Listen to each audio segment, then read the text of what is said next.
I think you got the sinking feeling, Andy. Right? Okay, Yeah. we're all ready to go now. I'm just doing the Thank you. finishing touches, and I'd just like to say that David's with us this week, so that's absolutely brilliant. So Great. it's good to have. Hi, David. everybody here. Hi, David. Hi, David. Richard, thank you. So that's good. So I'm just going to. I'm just trying to get everything finally set up in the background. So what we're going to do is, as I've said, we're looking at two major figures in archaeology today, and one is Gertrude Bell, and the other figure in archaeology is going to be Gordon Childe. Now, both Gertrude Bell and Gordon Childe had it looks like mental health problems, and both of them committed suicide. So both of them were massively involved in politics. And Gertrude Bell, and this is no word of an exaggeration, has got to be one of the most important figures of the 1900s in both a female and male field. She's got to be one of the most important people in the top 10 of the last century, and you'll see why. And I think the pressure of that probably led to a suicide. So this is an archaeologist we're talking about as well, and you're banking her alongside T.E. Lawrence, who she was a contemporary with, and he was an archaeologist as well, and he had mental health problems. Very, very interesting mix. The other thing that we're going to do today is answer a few questions that we've had, and one from Pete, one from Gina, and one that I can't answer yet. So I'm gonna say for Pat, because she's a damnable Yank. Happy 4th of July, Pat. Thank you. And yes, you've got to be a country has got something to celebrate. So well done. So how have you celebrated 4th of July today, Pat? Haven't. Oh, we did put a flag out. American flag is out. Good. That's Oh, all. that's I have all right. some flags. That's it. Yeah. Been here 39 years. I don't celebrate 4th of July or Thanksgiving. Okay. Okay, fair enough. You did put the right flag out. You didn't put a Confederate one out, did you? Yeah, it is an occasional mistake that people do make, So okay, thanks for that, Pat. And on that, Pat, let's see if you've got any news this week, lovely. Have you got anything you'd like to tell us? Nothing. Thank you. Okay, fair enough. So let's. I don't know why I feel that I haven't seen Anne for the past 5 years, but you were with us last week, Anne, weren't you? Yes, I believe so, yes. Okay. Anne, any news with you this week? No, unfortunately, no. Okay. I'm very lazy at homework. Oh, don't worry. You're not in the position that Margaret's got with 5,000 books. No, I haven't got the library, have I? Else I might do better. No. It's not a competition, though. You know what I mean? I know Margaret's absolutely amazing, but you don't have to sort of compete with a wonderful lady. Talking about wonderful ladies, Drina. Oh no, sorry, Margaret. Margaret, anything you'd like to tell us, Margaret, this week, please, lovely? Well, I just heard about a dig going on at Lowther Castle. I don't know if you know Lowther Castle in Cumbria. They're digging to find out about the medieval village and castle. Ooh, Oh, no, right. I didn't know that. Okay. Yeah, and they think it was during the not William, the next one, Rufus, when Rufus rode into Cumbria, and they kind of took over in the 11th century. Was it 11th century or early 12th late 1000s, William Rufus. Yeah, yes, it was. Oh, here we are. New investigation of Lowther's medieval castle and village set to reveal Cumbria's past. The remains of a medieval castle and village will be the subject of new archaeological investigation this summer. They've Good. got funding from the Castle Studies Trust. May date to the late 11th or early 12th century and might provide rare evidence of the conquest of Cumbria by King William Rufus and his brother King Henry I. So it'd be interesting to hear what they find. Yes, it would, particularly earlier type of medieval excavations. It's always useful to get an idea of that. Yeah, no, very, very, very useful, that, actually. Yeah, that is good. Yeah, and I've heard all about this and I've been in hospital all week. Margaret, you know what? I know you've been in hospital all week, but you're back and you're happy, and that's the main thing. Yes. You're alive. You're alive. So that's good. Anyway, thank you for that, Margaret. Very, very good for that. And why am I being such a creep today? Talking about being such a creep, Adam, when are you coming down to West Wales to feed and sleep with my sheep? I'll get me rota for work next week, and I'll have some dates, and I'll get back to you as soon as I know. I got 6 Shetland sheep, and I'll have an argument to who's going to sleep with you. So, okay, Adam, if you haven't got anything else there, then that's fine. No, yeah. Right, so hang on a minute. David's joined us. All right, David, anything from you, lovely? No, sorry. No, don't have to apologise. It's fine. Right, Drina, anything from you? I've been watching programs that I've recorded, so the past, select, Yeah. and they're the sea. It's drain the something or other, and they can they take the water away and they see the shape of a ship.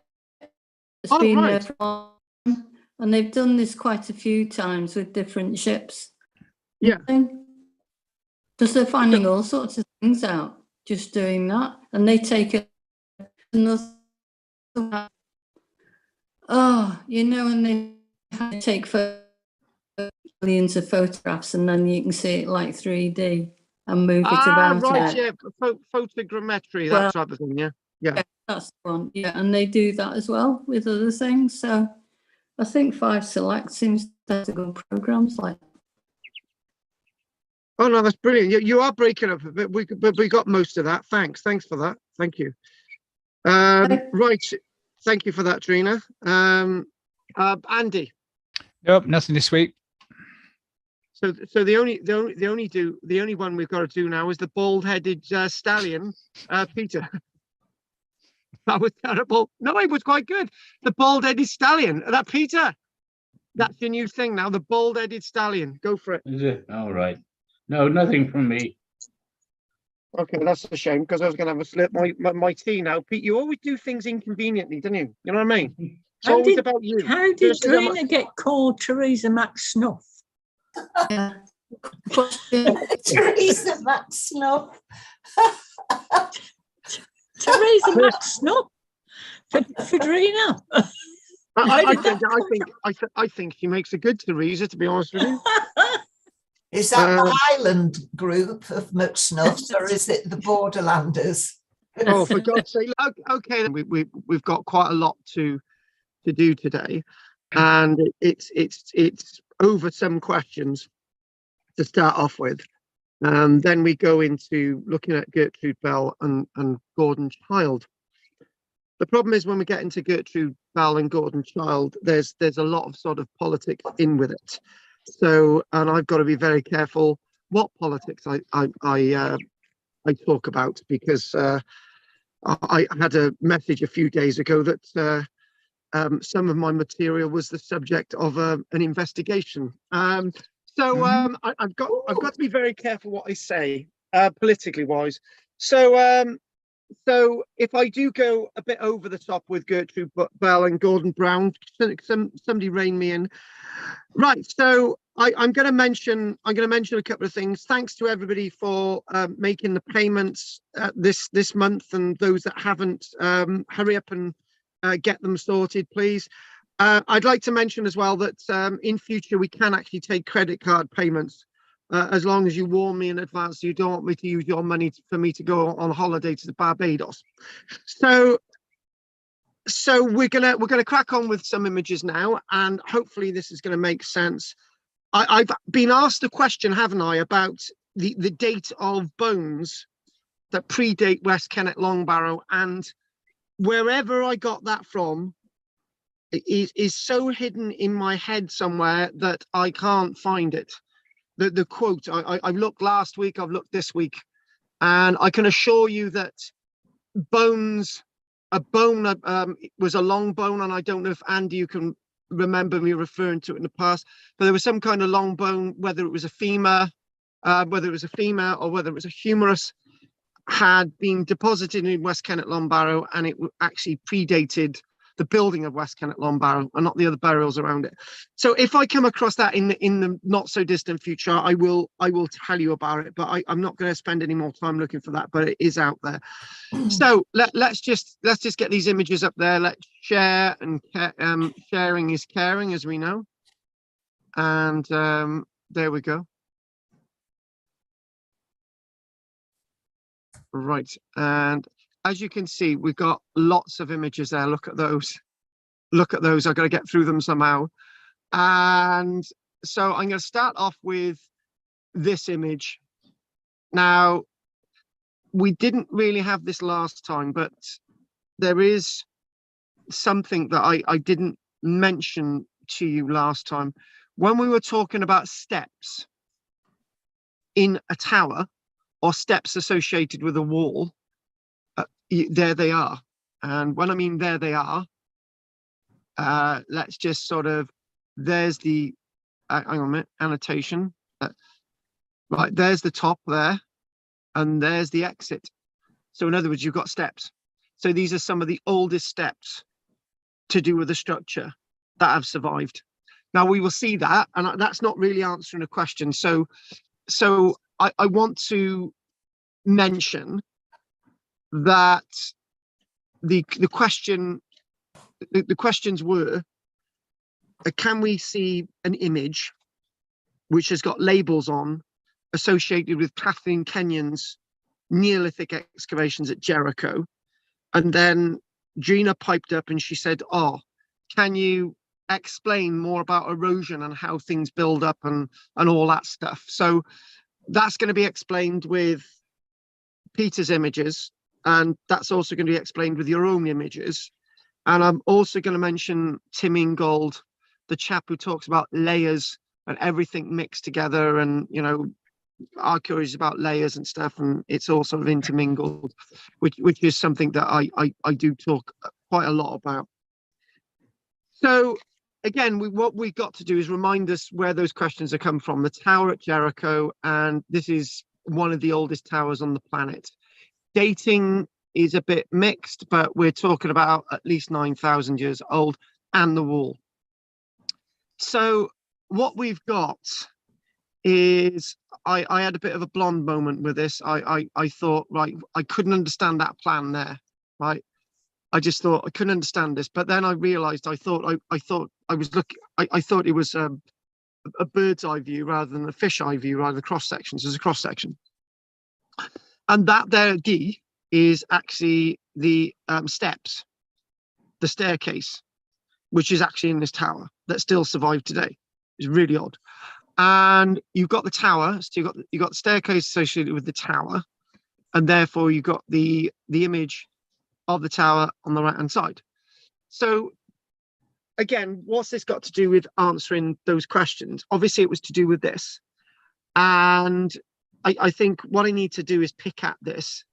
So for example, in that void there, the staircase, you can see that I'm working through answers to both Drina's and Peter's questions. And in fact, they're so incredibly complex questions, I've had to do it this way.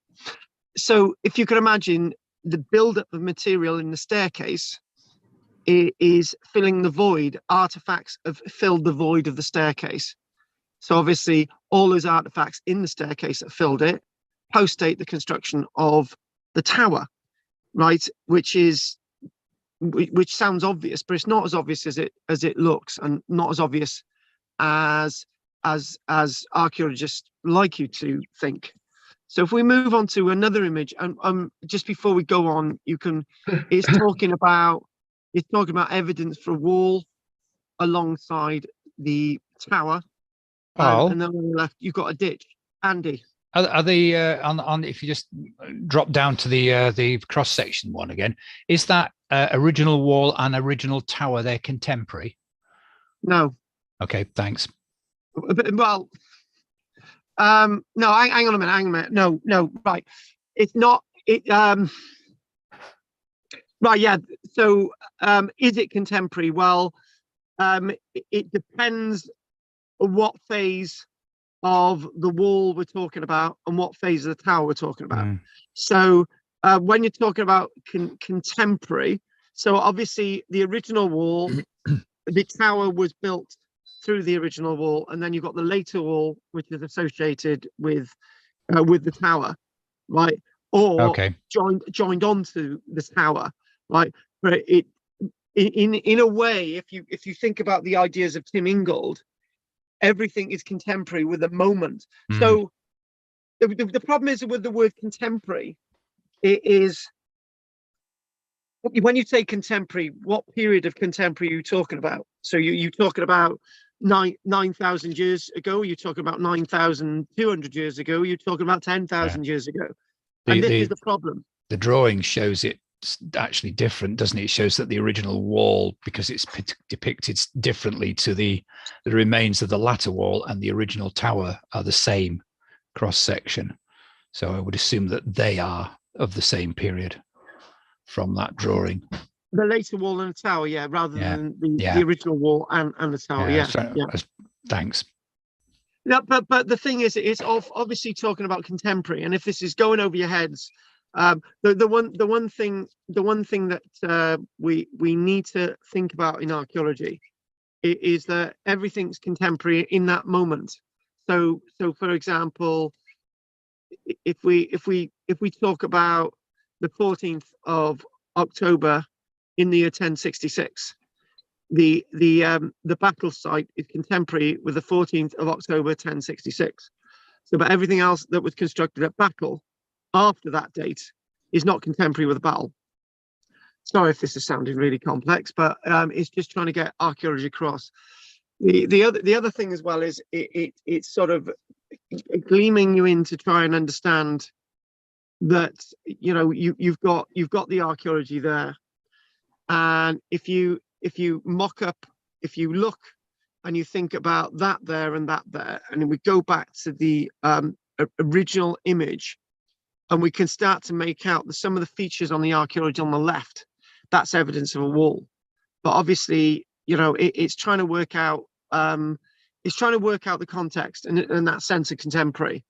So what we've got there we go, Andy. Original city wall, then you've got tower, later city wall butted onto this tower, right? So original city wall, then you've got original tower wall, then the original tower wall, then with the later city wall butted to it, because the original tower is actually overbearing the original city wall. So then you put the later city wall on top of it. So then you've got the ditch on the outside.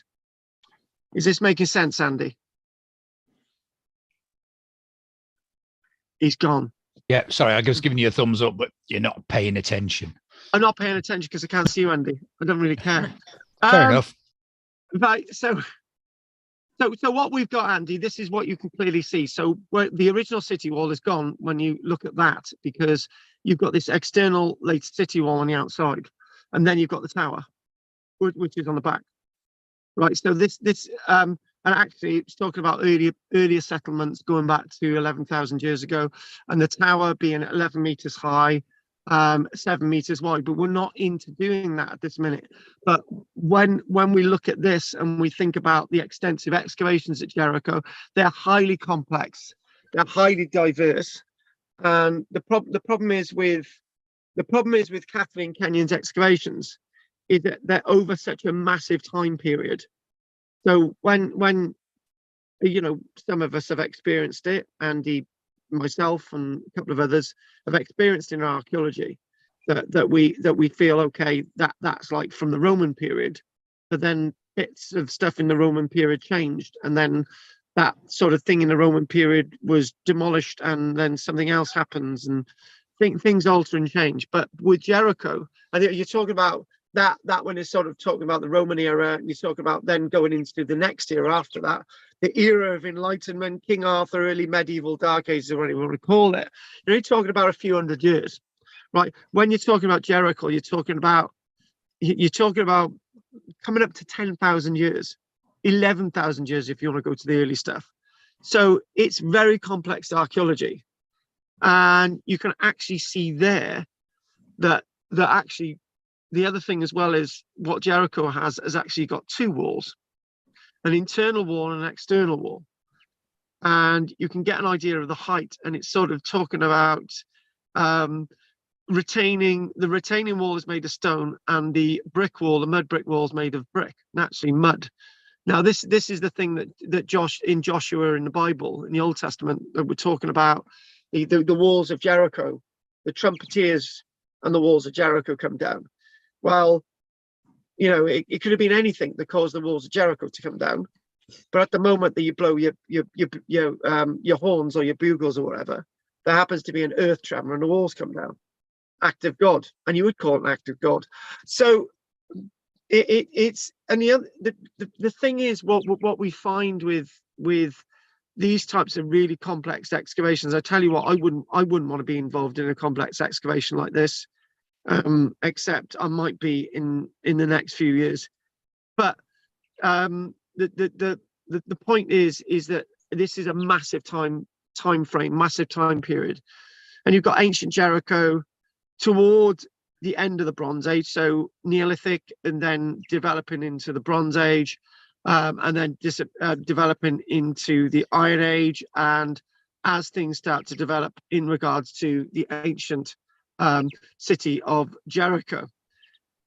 Now, this itself, this is actually a section of the archaeology at Jericho, and I'm just going to basically put this in as it is, right? If that was a little bit more clearer, which I've obviously got an online image. If I could get that clearer, I could do probably a 3 or 4 hour lecture on that section alone. And what I'm not going to do that now. What I'm just going to basically say is this is a section drawing. So you've got the Neolithic stuff, you've got as the stuff develops into the yellow stuff there, and then you've got the retaining stone wall, and you've got other bits of stone wall there, and then you've got other walls developing, and then you've got the build up, and you've got then later walls there, and then you've got the Iron Age period, and then you've got Byzantine rubble pits, the Byzantine period going in after 1,500 years ago.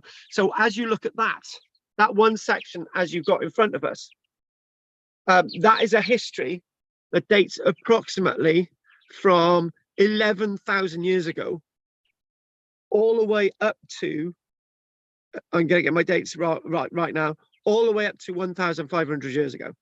So you've got a period of 11,000 years to 1,500 years ago explained in that plan. And can I remind you back to the Kathleen Kenyon lectures that she was into detail? And if that doesn't show you the level of detail and power that she had as an influencer in archaeology, I don't know what does. She actually wanted to record everything, and that's what you need to do in archaeology, including the Byzantine rubbish, and that's what she's done.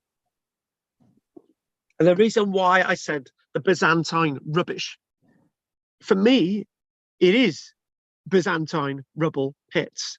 However, that rubbish is what makes archaeology. And in fact, when you're looking at this plan now, you've got bits of walls, you've got ditches, there you've got bits of built up ditches. Now, I don't know. Then what I'm going to do is bring in Drina's question, right? And this doesn't look it very clear, right? Doesn't look it very clear, but the point is Drina, take your eye over to here, right? And what you've got is that ditch had been filled in by deposits which have come down from further up. So they come down and move down the hill and filled in this ditch, right? So if we think about that, this has been developed over deposits. This has been developed over buildings decaying. This has been developed over pottery. This has been developed over organic material. This has been developed over mud brick. And actually, if you think about this very logically, and this was a question that I raised of myself, I think it was last week, when we did West Kennet Long Barrow, and those who missed West Kennet Long Barrow last week, there was a reference to, by the way, we're doing Skara Brae next week, not the archaeology of sex type Neolithic stuff, which I'm going to do the following week. We're just going to do Skara Brae next week. And that'll bring me into the point that I'm making now, that when they were excavating at West Kennet Long Barrow, Thurnman, in his excavations in 1859, he recorded that there was deposits of clay that had that bits of human mandible were embedded into. And I basically said that may actually be indications of pottery that was made of clay that wasn't really fired.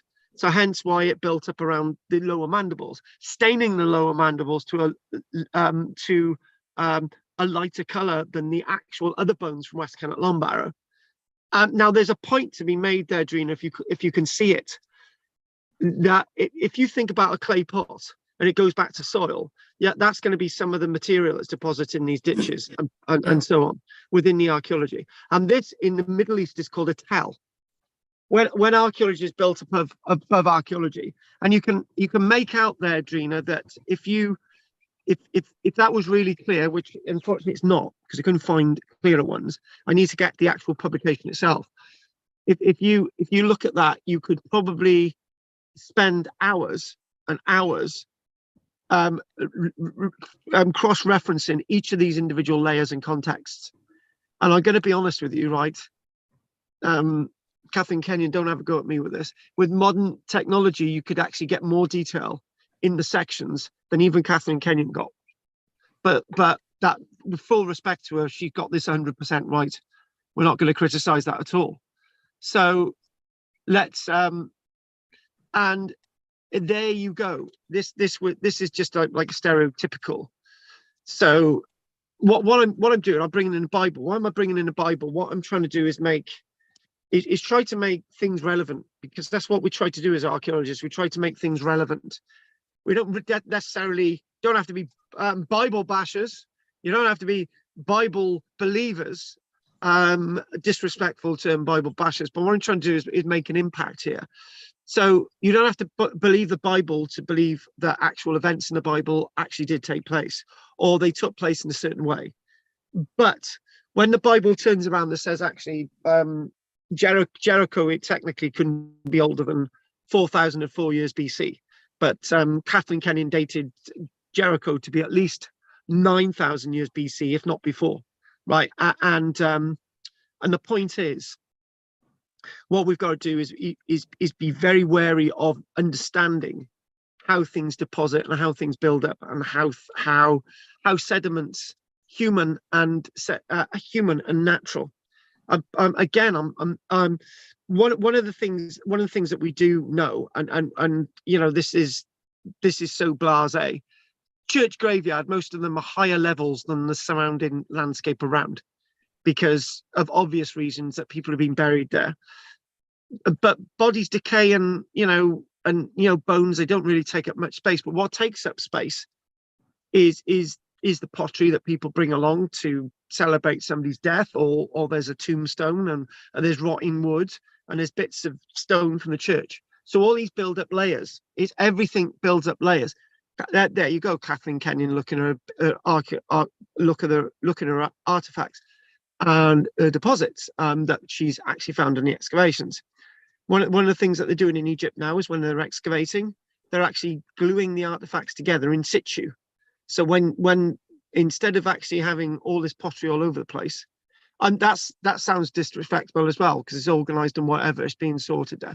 But so one of the things in archaeology, what we think, and there are new techniques coming along to sort of help archaeologists as we sort of develop the archaeology and to try and understand it. And again, looking at that, look how complex that is with all the walls, all the pits, all the ditches, all the levels. You know, this again is archaeology, and you can clearly see a black line there that indicates a difference between how the site develops from a lesser constructural site to a more constructural site. We've got buildings and all sorts of things indicated there. And again, this is to sort of indicate layers and contexts. Now, I'm just going to remind myself, right, we've got the Gertrude Bell. And by the way, I got the hots for Gertrude Bell, so you know we'll just leave that there for now. But this is the thing. One of the things, you know, we've all heard the saying, water finds its own level, so does soil. Actually, soil is a big chunk of water as well, except not in this weather. Now, the one thing that we can clearly see there is that let's just let me get my little thingamajig in. Oh, hang on a minute. There, annotation. Right. So that there is what we would refer to as bedrock. Right. That's the bedrock. Now, this here is something we refer to as the regolith.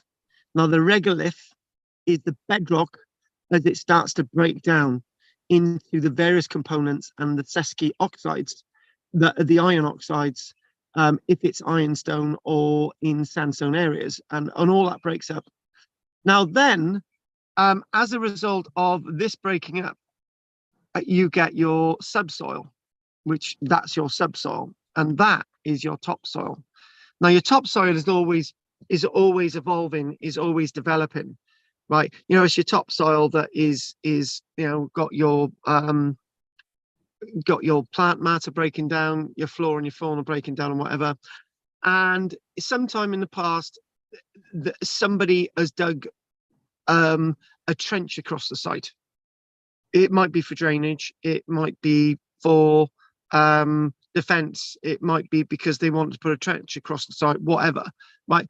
But eventually that trench is going to be filled in, and this the only way this is going to be indicated is by aerial photography, because what's going to happen is that's going to grow shorter than that's going to grow.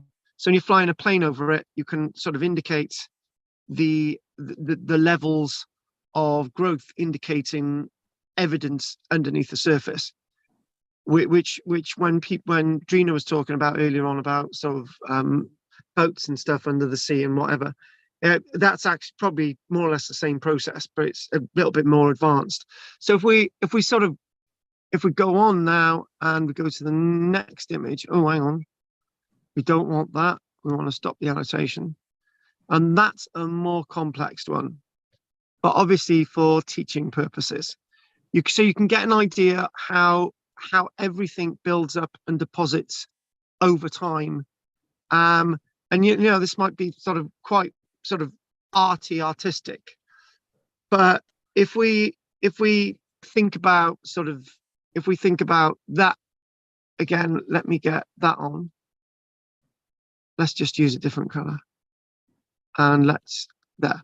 So if we think about that, that's our bedrock, and that's sort of our regolith of things sort of breaks down and so on.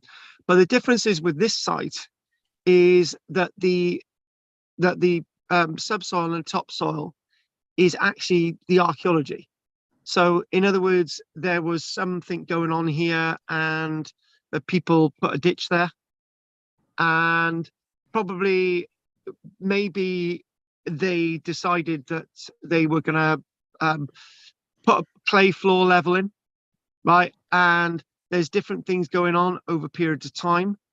And maybe the site was abandoned. Maybe that's what's going on. Maybe the site was abandoned. Now, then what happens is that you've got another level, and this level, you've got evidence of a post, for example, which is there. The post would have been put into some kind of post hole. And there may have been a bank around it. And obviously the evidence that bank's gone, because the evidence of the bank has gone into the ditch, right? So that's where we're going with that. So, and then finally, what you then have is the way complex archaeology draws its mind. So you've got the, hang on a minute. You've got this sort of complex archaeology here, all these layers of occupation over hundreds of years. And then what happens is that years after this layer's abandoned, right? And you've got this layer, what they decide to do is they decide to dig a hole in the ground, and then that's the foundation trench for a wall. And whatever this is here, a post hole, void, or whatever, and then this is abandoned, and then we go back to natural phenomenon, and what we then find is that this is all archaeology. All of this is archaeology, but it's forgotten about. 3, 4, 5, 6, 7, 1,000 years goes by, and then this gets the name. So in other words, it's a very complicated process, and hopefully don't ask questions like that again, guys. It takes me, we go through we love questions like that because it helps us understand archaeology a lot more and the layers that we look at. So well done on those 2 questions, Drina and wonderful Peter. So I got to be honest with you, we'll look at these images, but I got to be honest with you, she is absolutely a stunner, right?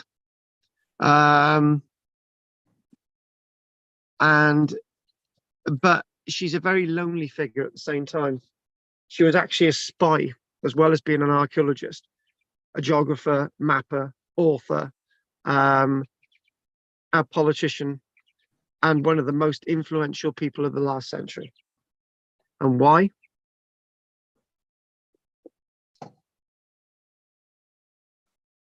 If it wasn't for her, the boundaries in the Middle East would have never happened. If it wasn't for her, then we may not, or we may have had both Gulf Wars. What we're talking about is this lady was very influential in drawing up the map of the boundaries and borders of the old Ottoman Empire after the First World War, the Great War in 1918. She was at the peace conferences, and with her knowledge and with her background as an archaeologist, she was able to be at those conferences and say, right, this is going to be the boundary of Iraq. This is going to be the boundary of Saudi Arabia. This is going to be the boundary of Jordan. She just drew everything on maps and just said that, and you know, can you imagine that today? This woman was massive, you know, in the top 10 most influential figures of the last century. You can argue with me on that one, but it's going to be difficult to argue against it. So let's sort of think. Let's think about Gertrude Bell. Let's just try and put her into archaeology. Let's just try and understand Gertrude Bell. Gertrude Margaret Lothrien.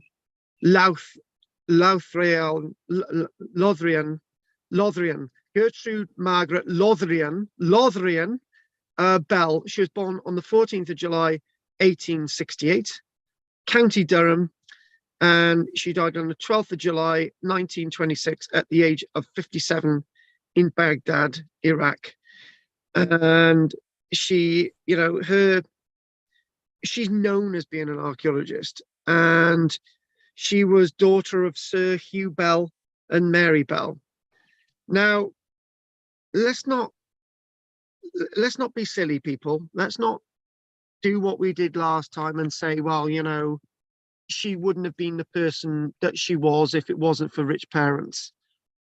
I think that's rather sort of insulting, to be honest with you, that, you know, some women, if they really had a mind to at that time, and I'm going to use this in the right context, they had the balls to do it. They could be somebody like she became, one of the most important people of the last century. I don't think it was her parents. You know, she was somebody going out into the war zone. Do you really think her parents wanted her to do that? Do you really think that they wanted to risk their daughter's life as being an exploring political officer and an archaeologist at the time of the First World War? Her parents didn't help her to do any of that. So she did it on her own back. She and CBE in for her services.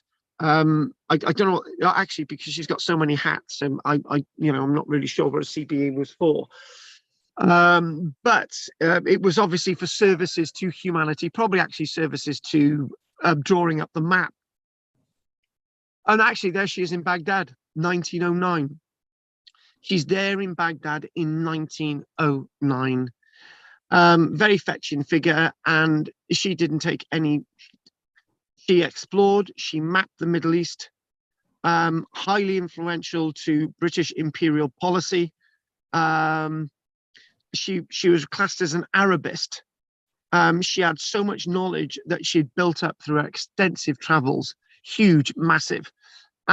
During her lifetime, she was highly esteemed and trusted by British officials to offer a map of the boundaries that would be used in the decision making at the 1919 Paris Peace Conference and the 1921 Cairo Conference. The territorial boundaries and governments of the post-war Middle East were thanks to her. You know, okay, let's just think about Tony Blair, right? Nothing, right? He's nothing compared with her.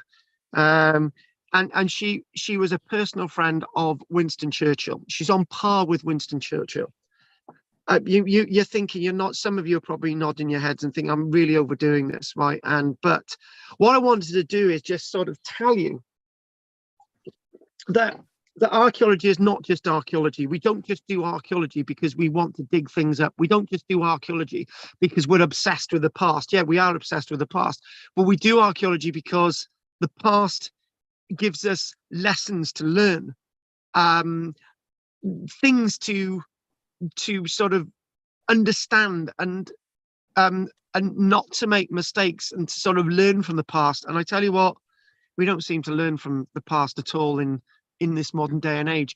But people like Gertrude Bell, people like Flinders Petrie, people like Sir Mortimer Weir really believed in what they were doing, really believed that their contribution was valid, that archaeology could be meaningful.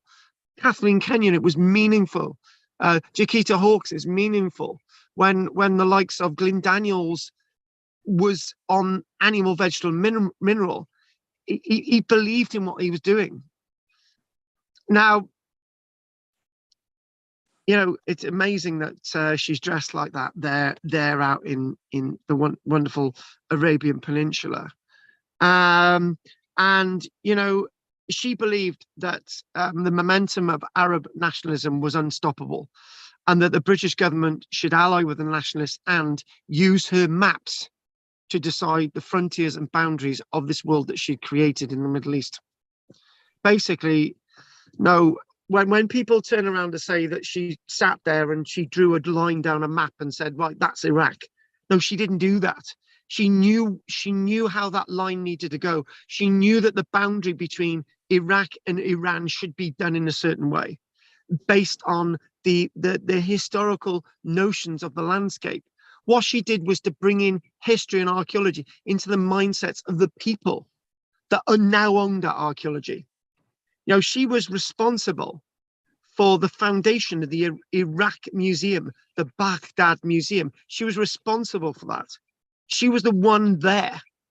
Along with T. Lawrence, she advocated for independent Arabian states in the Middle East following the collapse of the Ottoman Empire, and supported the and basically, thanks to her, in Jordan, still today, and up until the 1970s in Iraq, she was responsible for the foundation of Hashemite monarchies in both of those countries. She decided it.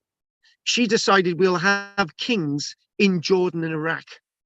Now, can you think of anyone like that today? No, don't think you can.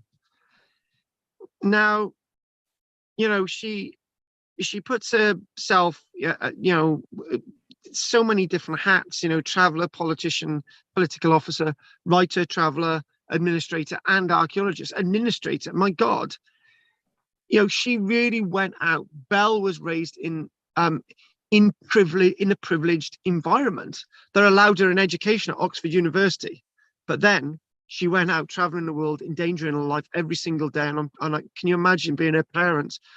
Is her daughter going to come back? She would, on her travels, she would be mountain climbing. She'd be horseback riding. She had a great affection for countries such as Iran, Syria, Palestine, the old Mesopotamia, the old world of Iraq, Asia Minor, Arabia. She participated in archaeological excavations during a time period of great ferment and new discoveries, and personally funded an excavation at, we'll come back to these images, this wonderful site, a site known as Bin Birkilis in Asia Minor. So this is going to be sort of in the area of modern day Turkey. So she traveled through this region, and she was still traveling in 1913, 1914, and was one of very few Westerners to have seen the area at the time before the outbreak of the terrible Great War. And, it was the entry of the Ottoman Empire into the war on the side of Germany. Later on, at the start, they come in a few months later. And she basically had to go to Cairo because now she was the enemy of the Ottomans. She was the enemy of the Central Powers, but she was a friend of the Arabs who didn't like the Ottomans. And she was, with this background of archaeology, with understanding the landscape, with understanding how everything linked, how and why archaeology fitted in with the narrative, because it really did. It really fitted in. And she basically she became a political officer. Can you imagine that? Political officer when everyone in the room is a bloke, including T. Lawrence. And she listen to this, 1917, 1918, the only woman in such high-ranking civil roles in the entire of the British Empire. She was probably one of the most important women. She was the Margaret Thatcher of the day. So she supported the cause of the Sunni population in their attempts to modernize Iraq. She believed that history is important and that you shouldn't be doing this, destroying and looting the history and archaeology that gives identity to places like Iraq, places like Jordan, creating countries. She needed to say, if you're going to create a country, you need a history, you need an identity, you need to allow that to speak. You've got to be modern. You need history. To be modern is civilized. Somebody said that to try to work out how civilized is that you can treat somebody, that you have hospitals, but without culture, without a sense of who you are, you don't have a country. You don't have anything. And again, moving on to this image, she was responsible for the foundation of this museum.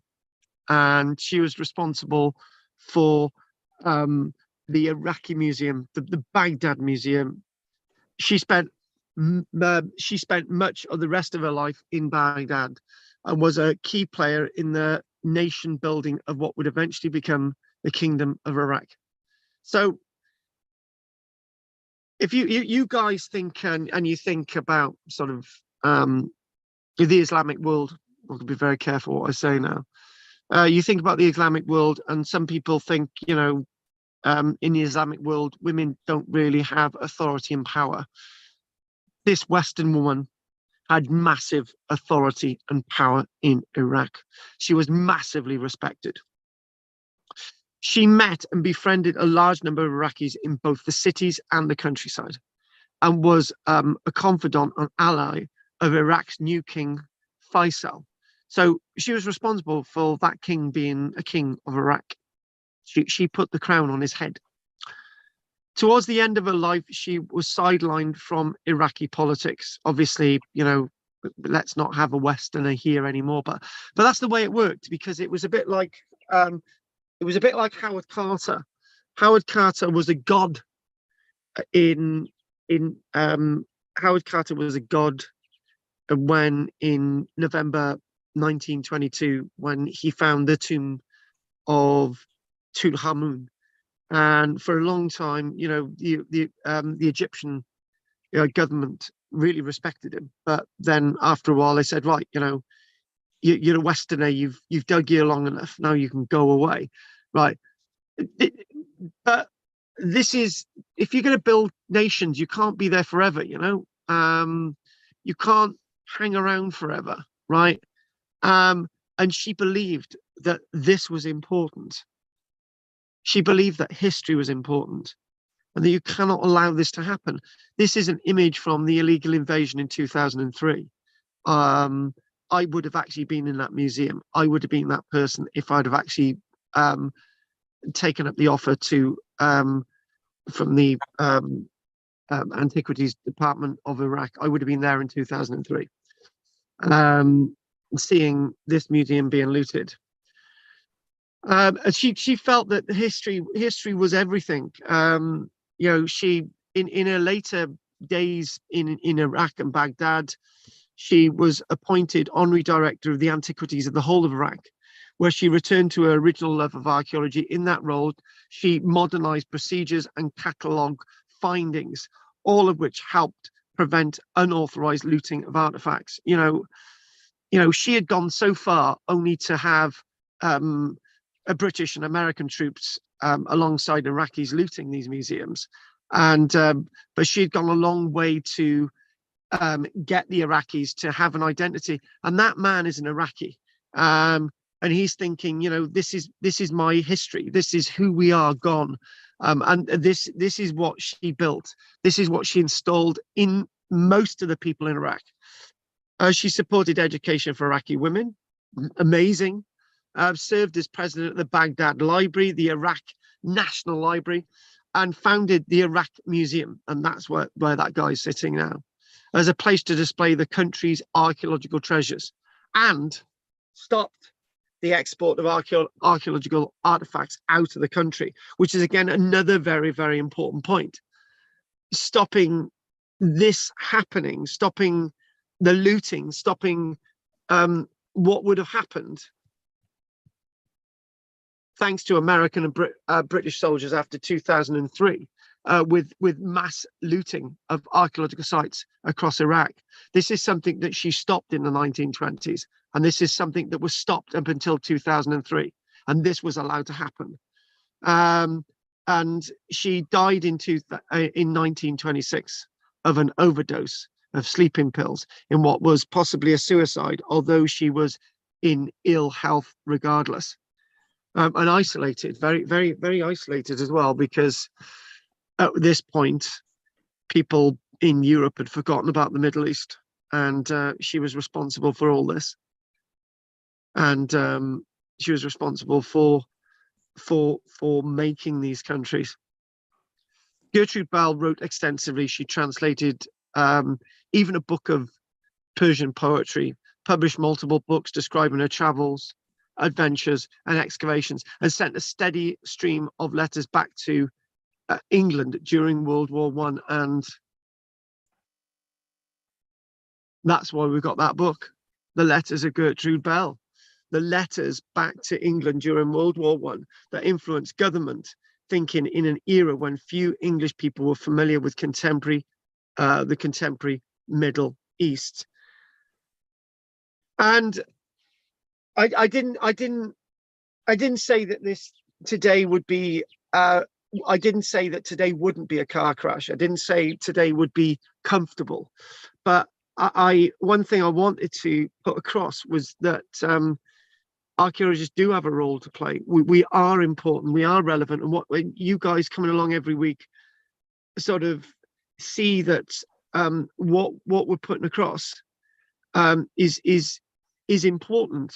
Gertrude Bell attended Queen's College in London, a prestigious school for girls, at the age of 17.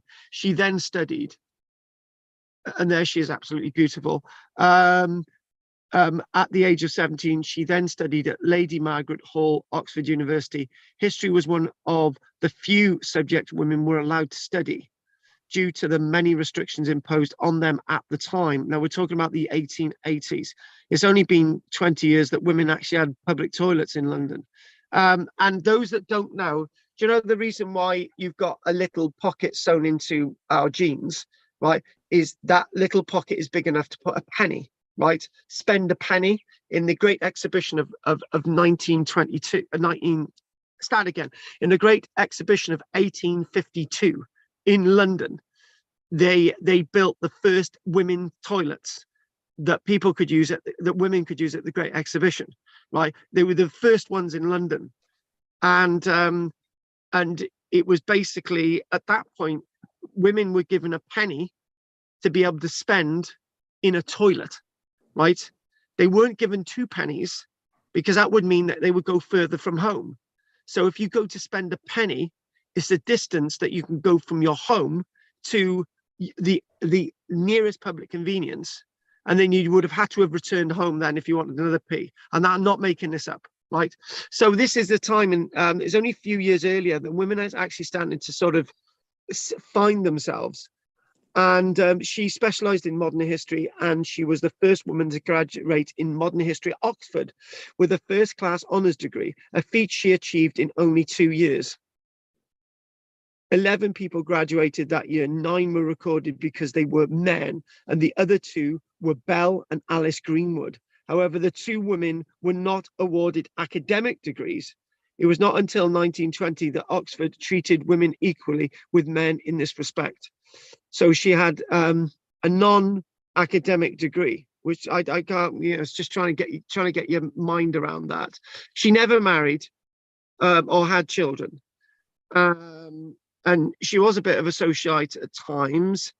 And, she did have some kind of relationship with a high diplomat called Henry Cadogan in 1892. But, she didn't really, she had lots of different little relationships and so on. And one person that she was courting was somebody who actually died in the Gallipoli campaign in 1915, and she didn't go near men again.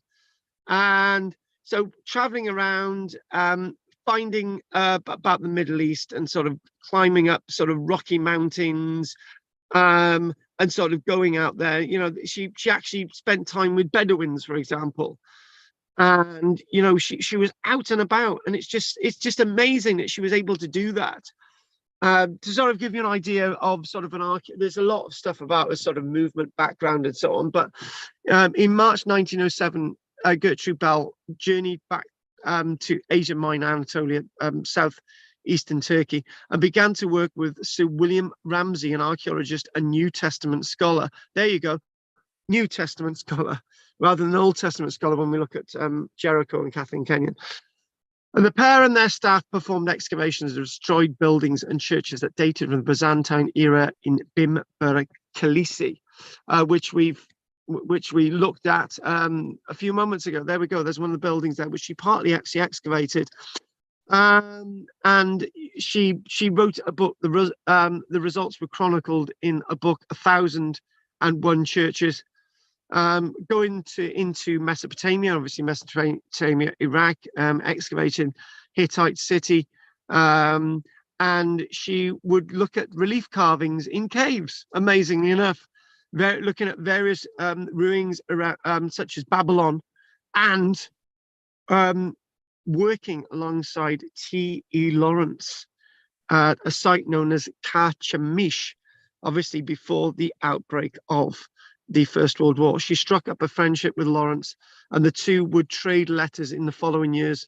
Both Bell and Lawrence had attended Oxford together, and they both spoke fluent Arabic. So she was able to go out and about. It's amazing that a woman was able to do that. But then again, is it? Because we always daub these sort of Ottomans and Arabs as being, creepy people that would pounce on you at any moment, and that's obviously not what she experienced. She found that the Bedouins and the Arabs and even the Ottomans were okay people. They wouldn't seduce the women that were wandering around, and she felt perfectly safe and able to carry on this life and be able to carry on this world. And obviously, as things moved on and as things developed into the First World War, and she established close relationships with the tribes that she actually came across, and she was treated with respect because she was a Western woman who treated the Arabs with respect, spoke Arabic like T.E. Lawrence, and it's almost as if she was a goddess. She was like a mythic figure that should have been alongside Muhammad, she was there. She was very sort of, her archaeology and her history and her background was so important. There you go, the uncrowned queen of Mesopotamia, Miss Gertrude Bell. Again, she's still looking very good in her sort of late 40s, and she, after she basically said that she's going to help. She's going to help back in Europe. Actually, she went back to Europe for a little bit of a time in 1914 to November 1915, helping with the Red Cross.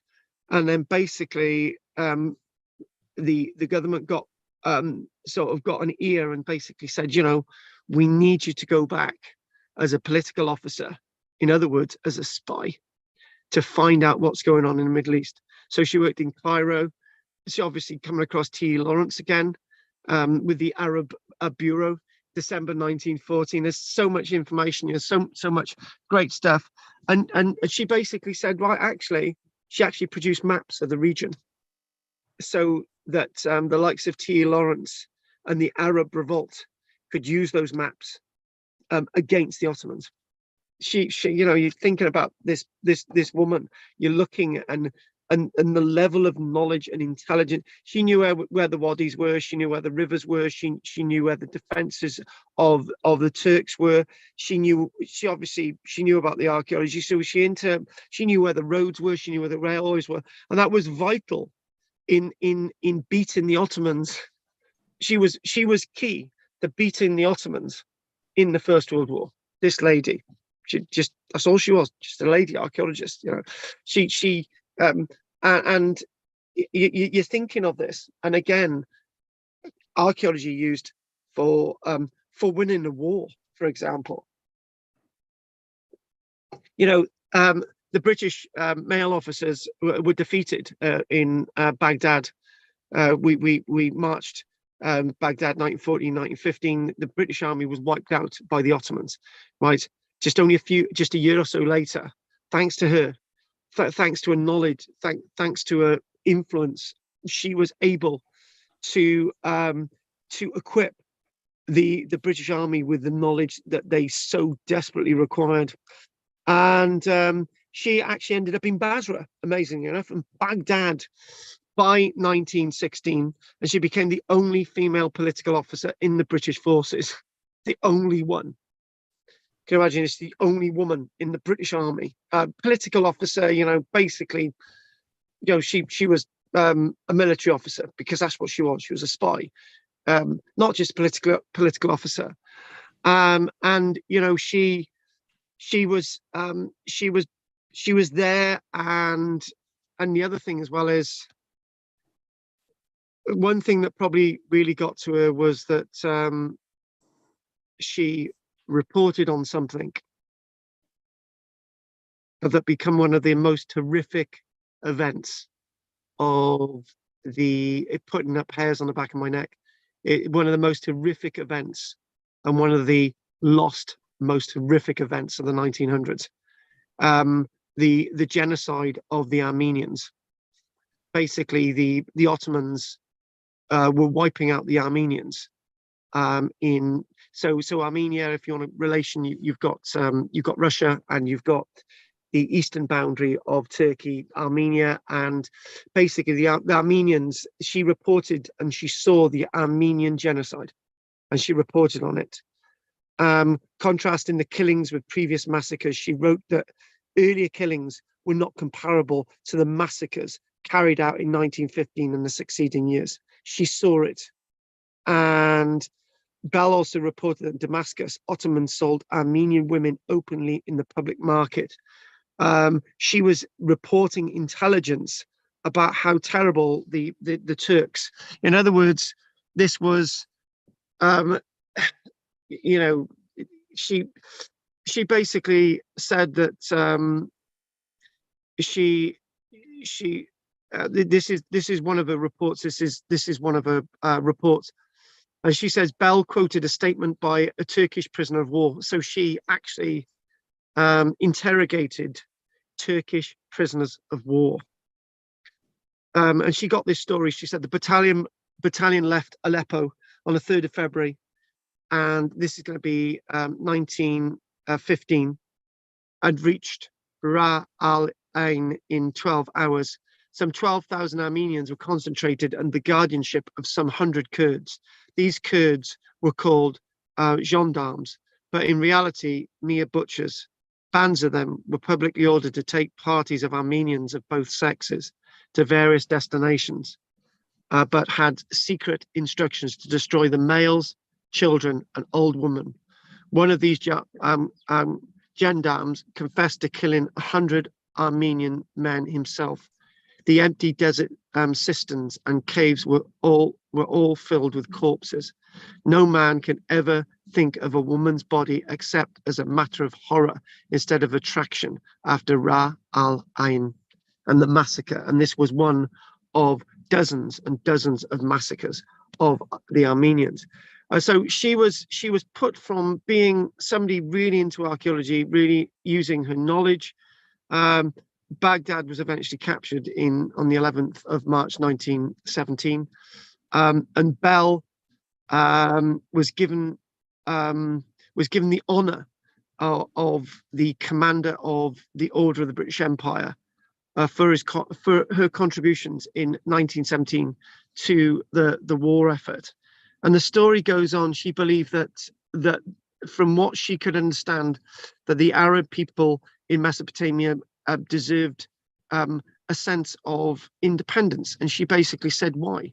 She said, look at the Mesopotamian civilization, look at the Tigris, and look at the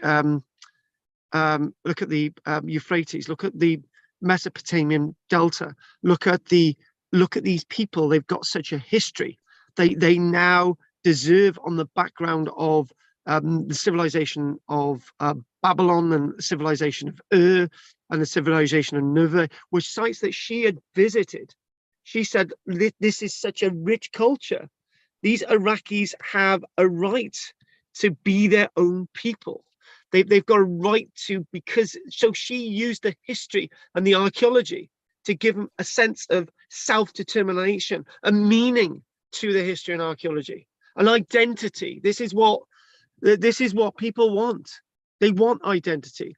This is why today people in this is why today people in Africa are calling for their artifacts back. Like in Nigeria, they're saying, give us our bronzes back, because this is who we are. This was something that she was saying back in 1917, 1918, 1919, and she actually had meetings with a figure that I'm sure none of you will have come across, a William Shakespeare, a Winston Churchill. She had actually in Cairo in the 1920s, she actually visited the pyramids. There's a famous photograph with Winston Churchill and Gertrude Bell at the Giza pyramids, and there she is, and they're drawing the lines of the Middle East, and you know, this is her influence. And going on this, there's so much to this, and I'm not going to say much more to this, but it was the Cairo conference, and she was there at the Cairo conference. What I'm going to do is I'm going to get some images of the Cairo conference to sort of, because hopefully we've got a nice image of the Sphinx, and we've got a nice image of the Great Pyramid as well. So we're gonna see if we can get those images. I didn't get them, but didn't think I was going to go this far with this, but we are. And hang on a minute, not that. Let's just go to. So what we need is to if you see great archaeologists there, Cairo. And we got the Cairo conference. All right, Cairo conference. And we've got 1921 images. And right, okay. Spot Gertrude Bell. There she is on the left. There's Gertrude Bell with her act there. And there is a certain future Prime Minister, Winston Churchill. There he is in the front there. And if we go again, we've got Gertrude Bell, who's, if you look at the Sphinx, Gertrude Bell is that, there she is alongside Winston Churchill, all on camels. So again, this is sort of putting history, this is making history very, very relevant. And hang on a minute, just make sure I don't run out of power. And if we could go a little bit further with this, but what I've proven my point how influential archaeologists can be, and with the knowledge we've got. And you know, she was, for example, the National Library of Iraq. This library itself, founded in 1920, Bell energetically promoted the library and subsequently served on its library committee. Director of Antiquities, in October 1922, King Faisal, who she had made a king, right?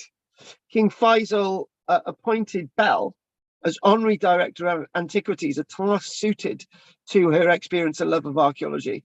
Several notable excavations took place during Bell's tenure. So she was excavating, and she was cataloguing lots of the artifacts for the museum, excavating at Ur as well, the great city of Ur, alongside Leonard Woolley, who would go on after the likes of Bell's death in 1926 to excavate there until 1934. And she'd be excavating in other places in Iraq as well. And she was also massive in regards to, one second, she was also massive in regards to the antiquities legislation. 1924, she's the one who said that there should be state approvals for archaeological excavations. There should be authority given for people to excavate. You know, she was basically saying, you know, we've got to have rules and regulations on this, has to be overseen by the authorities. Bell's chief role as Director of Antiquities was to draw up proposed legislation that would clarify the status of existing digs, protect archaeological sites, protect public works, to stop the black market trade in looted antiquities. Baghdad Archaeological Museum, as Director of Antiquities, Bell was responsible. This was now in 1924. She is Director of Antiquities. Bell was responsible for storing excavated antiquities for review and examination. She had a storeroom called the Babylon Stone Room, was soon filling up. And then basically, she requested a dedicated museum.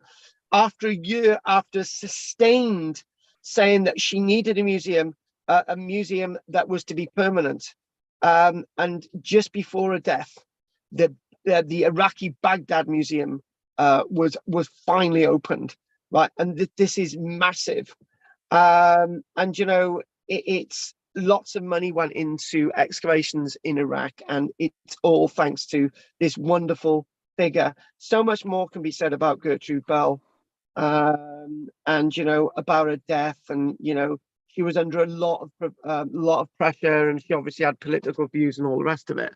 But again, I just want to give you that about Gertrude Bell. We could actually go on much further, but an absolutely fascinating figure in the world of archaeology, in the world of making archaeology relevant and influential. So a few last images of Gertrude Bell, obviously excavating near Baghdad in 1909. Obviously, this is a bit later, things be in the 1920s. Letters that she wrote from sort of that landscape as they moved north into Iraq in the First World War. There she is again, the uncrowned queen of Mesopotamia. Beautiful image, absolutely stunning. And there's T.E. Lawrence. There he is. A military officer, stroke archaeologist, stroke author, stroke an enthusiast who's massively into bikes. Strokes, he gets killed riding a bike, going at speed. And obviously excavations in Turkey, and this is one of the things, and basically I have managed to stay away from politics, but I will say that everything that Gertrude Bell achieved, everything that archaeologists achieved, everything that you're going to hate me for saying this, everything that Saddam Hussein achieved by keeping the antiquities of Iraq safe. Basically, if you stole anything in Iraq in Saddam Hussein's reign, you could call it, you would be executed. Anyone to steal anything in Saddam Hussein's Iraq would be executed, right? And Saddam Hussein saw the antiquities of Iraq massively important to his country's identity. I'm not going to say any more because it's going to upset a few of you, but after 2003, the museums were looted by American, British troops, Iraqis, all types of people. And all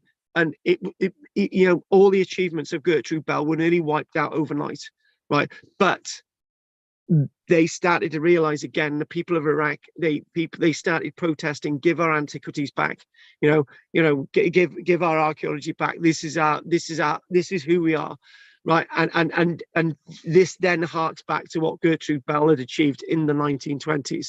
And again, boxes of artifacts and so on. Not everything went. Some of the artifacts are never returned. Lots of artifacts did get returned though. And the Baghdad Museum is now open today. It's not as full as it was, but it's an important site, and again, making history and archaeology very, very relevant. Now, the next person we're going to look at, I need a break. I've been massively going on and on. Nobody's interrupted. Nobody said anything. You should have. But I'm glad you've allowed me to flow. And if this wasn't some of your back today, then you've had a bit of archaeology at the beginning. We're going to look at this guy next, and we're going to look at this guy. And obviously, we've left the male archaeologist later on, and we're not going to have enough time to talk about this male archaeologist, but we will talk about him a little bit more in his excavations at Scarabray next week. I would remind you all, the Indiana Jones film is now out. Go out and see it, and you know, I'm looking forward to seeing the Indiana Jones film as well myself very soon. So what we're going to do, we're going to ask if there's any questions. I better feed this little monster in my pocket. I've got a little chick in my pocket now. She's burrowed into my pocket. And there we go. We got something in the chat box. We don't often have things in chat box. Was she anything to do with the Skype's Picot agreement? Yes, she was. I didn't mention that, but yes, she was. Right. That wasn't the right spelling there, but that's come up in my notes. Right. Okay then. No questions from David because he's not there. Right. Any questions from Adam, my lover?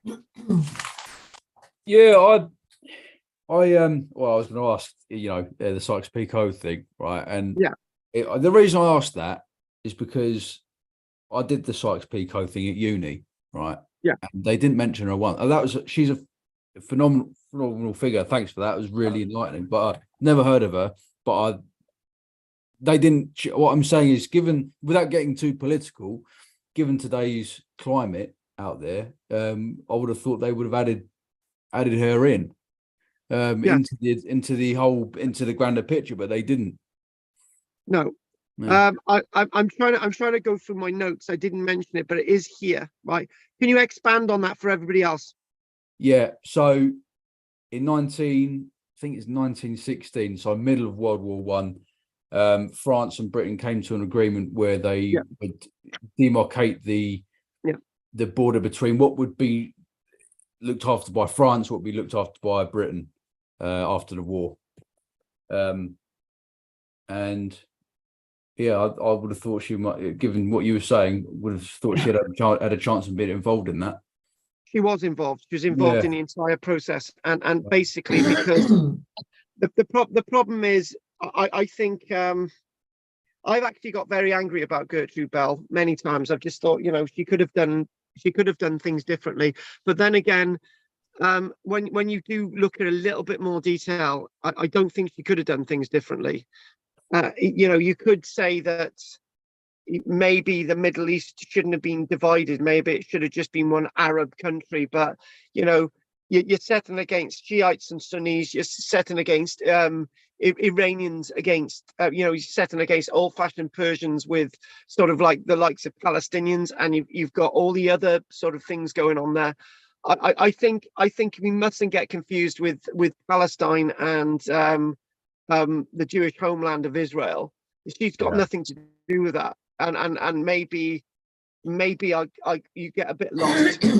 And something had to be done because, you know, this world had been under Ottoman rule for too long. Obviously, you've got the Persian Shahs and all the rest of it, and that's slightly different from the Ottomans. But it's all that boundary stuff that needs to be put into play, and you do get the agreement to actually have the division of the world between the likes of the English and the French. Oh God, I said English, British and the French. And you know, she is there at the peace table. She's there in 1919. She's there in 1921 with the Cairo Agreement. So she's there. She's fully there on board. Hang on, who else knew the country better than her? It certainly wasn't Winston Churchill. It certainly wasn't Lloyd George.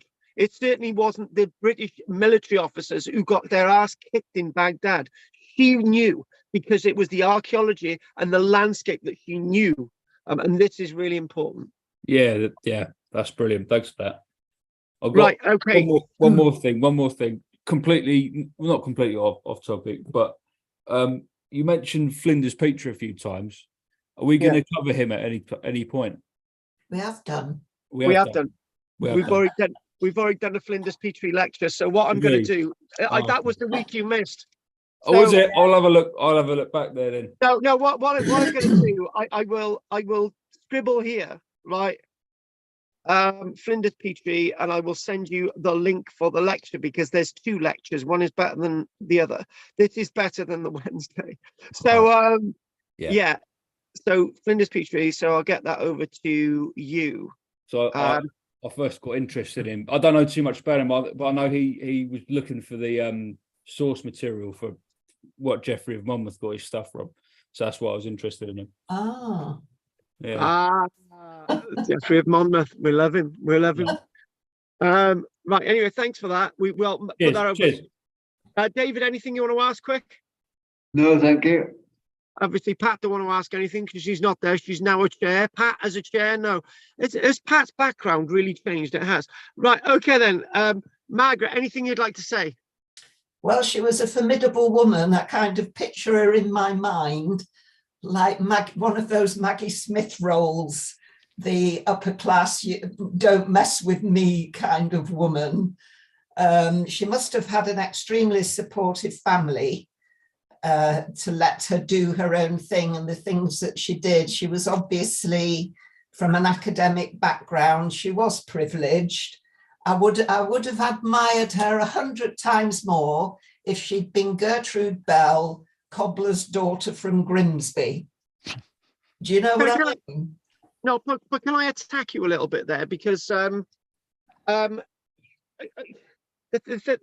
thing is, right, the thing is, I disagree with what you've just said, because if she was my daughter and we were born in privilege, I wouldn't have allowed her to go to the Middle of the East. I wouldn't have allowed my daughter to risk her life in that situation. That's what I mean. They were a very supportive family. Oh, right. That was very, very unusual in that time.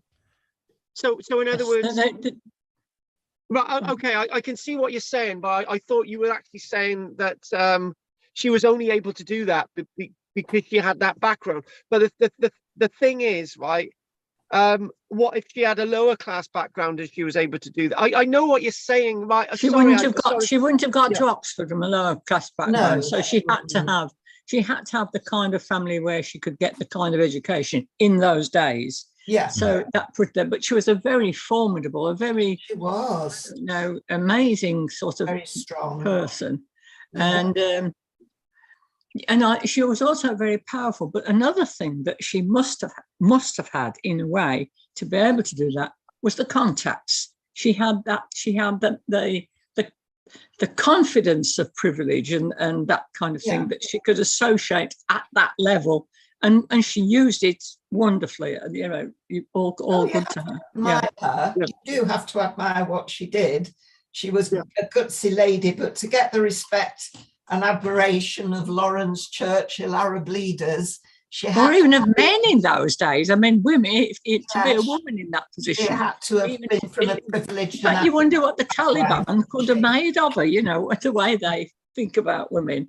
And yet she seemed to know a lot about the culture of the area, because that would have been important as well to be able to do what she did, not just the language, but to some extent the culture that was going on there. She learned Arabic. Amazing. All sorts of layers of knowledge she had, as well as the archaeology. Well, I hope she inspired a lot of women. Very inspirational, isn't she? Maybe it's my sort of inner sort of feminine thing on you. Basically, somebody said on here about the Nabateans and obviously the Kurds were implicit in the massacre. Well, yeah, we said that. She wasn't a. Somebody saying, was she a dame or a lady if her dad was a sir? But I'm not going to go down that avenue. And they're basically somebody else is saying, about Churchill sort of, egging her along, but she was no, I'm sorry, I'm not going with that. No, I'm more feminist than you two. From my knowledge of her, and I think there's actually a feature film about her. Yes, there is. She was actually completely independent. She came from a background where she got the education, but she went out by herself, and her parents couldn't have stopped her if they wanted to, and she made those contracts herself. not through social circles and things. She just went out into the desert, met the people, met the various tribes, met the things, and she did it all by herself. So I think, if that's correct, she's still getting bad press today because she wouldn't have been supported as a woman, really. Well, that's it. It's because she's a woman. She had to have done it by herself, really. Yeah. But she's getting bad press today because she was a woman. That's why Adam hasn't heard about her, because even today she's still not getting mentioned. Terrible. Yeah, it is. It is absolutely awful. Yeah. So in other words, what we are saying, okay, right? We've got a consensus that me and Andy just are seeing this a different view than you two. But the one thing I would say is that a woman has screwed up the Middle East. Well, I don't think she has. I think she did what she had to do at that time. I don't think there's anything else she would have done. Well, Agreed. She had to do what she had to do, right? Yeah. It's moved on now. It's 100 years later. So Right. Okay. We need to crack on. I just want a quick break. Okay. Dream Babe, Drina. No questions. No, thank you. Pete's swapping these names around. I could tell what he's doing. Right. Well, go on, Pete. No, I'm fine. Right. Okay. Then what we're gonna do? We're gonna have a quick break, and I will. Yes, we'll probably until about 9:20-ish, and then we'll come back. Okay. So we're not going to be long. So we got to do Gordon Child because we're doing his excavation next week. Come on, 5 minutes. We'll speak to you then. Okay. Thanks. Okay.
you know, Anne, when I was 18, when I was 18, I wanted to go and live in America. Mhm. And I applied for a job. It was a secretarial job. It was a good job. Went Yeah. for interviews in Manchester, had to do tests, all kinds of things. And I was accepted for the job, and they would have paid for my fare and accommodation and everything, all above board. Really Yeah. good opportunity. My mother wouldn't let me go. Uh, yeah. She No, would well, I not- think there was a lot. There was a sort of almost women had to be protected while they were more by their parents, because yeah, there was this sort of business of getting pregnant and the disgrace and the absolute fall of the family. It was a kind of so women were kind of, it wasn't just for their own protection, was it? It was for the honour of the family. She might go and do something like that. And I think there was an awful lot of that about, well, Yeah. certainly when I was young. Yeah. It was all the disgrace that I remember. I got a job. I was only in my early, I would be about 20, 21. My first teaching job, and yeah, I'd got this infant class, and the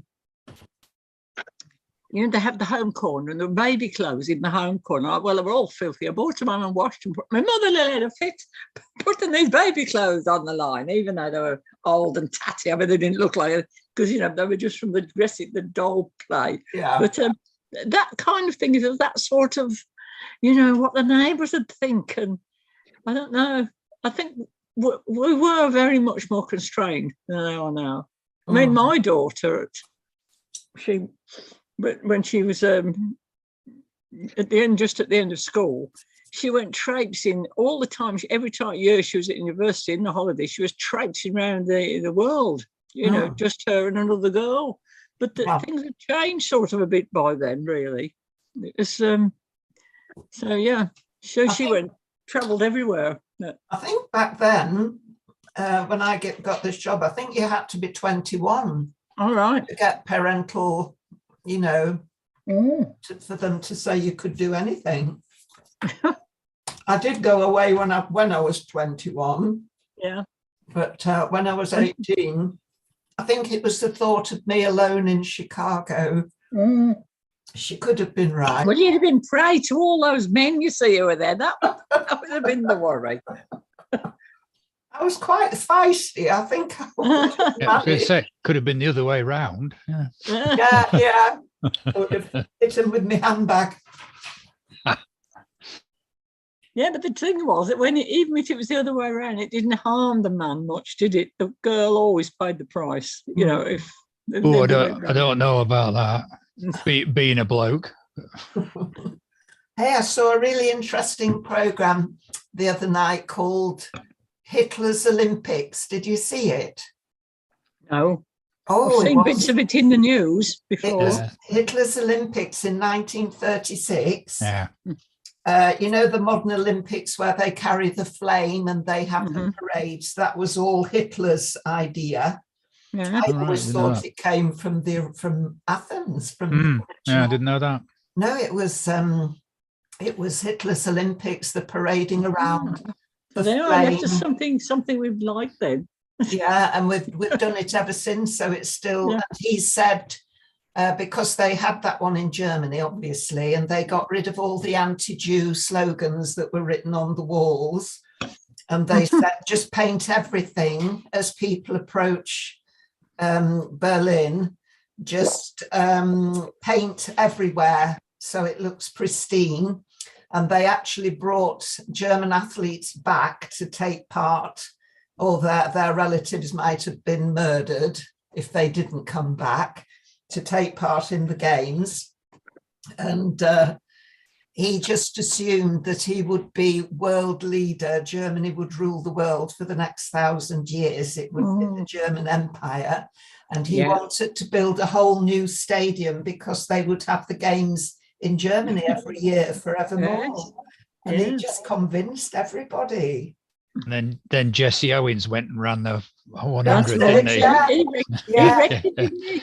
He must. Yeah. Hitler must have loved that. Well, it dispelled the Aryan race thing, didn't Absolutely it? did. Yeah. Yeah, but he went back, poor Jesse Owen went back to America and they got all the racism there. Yeah. And yeah, wasn't acceptable there either. Nope. Well, it's still going on now, isn't it? Yeah.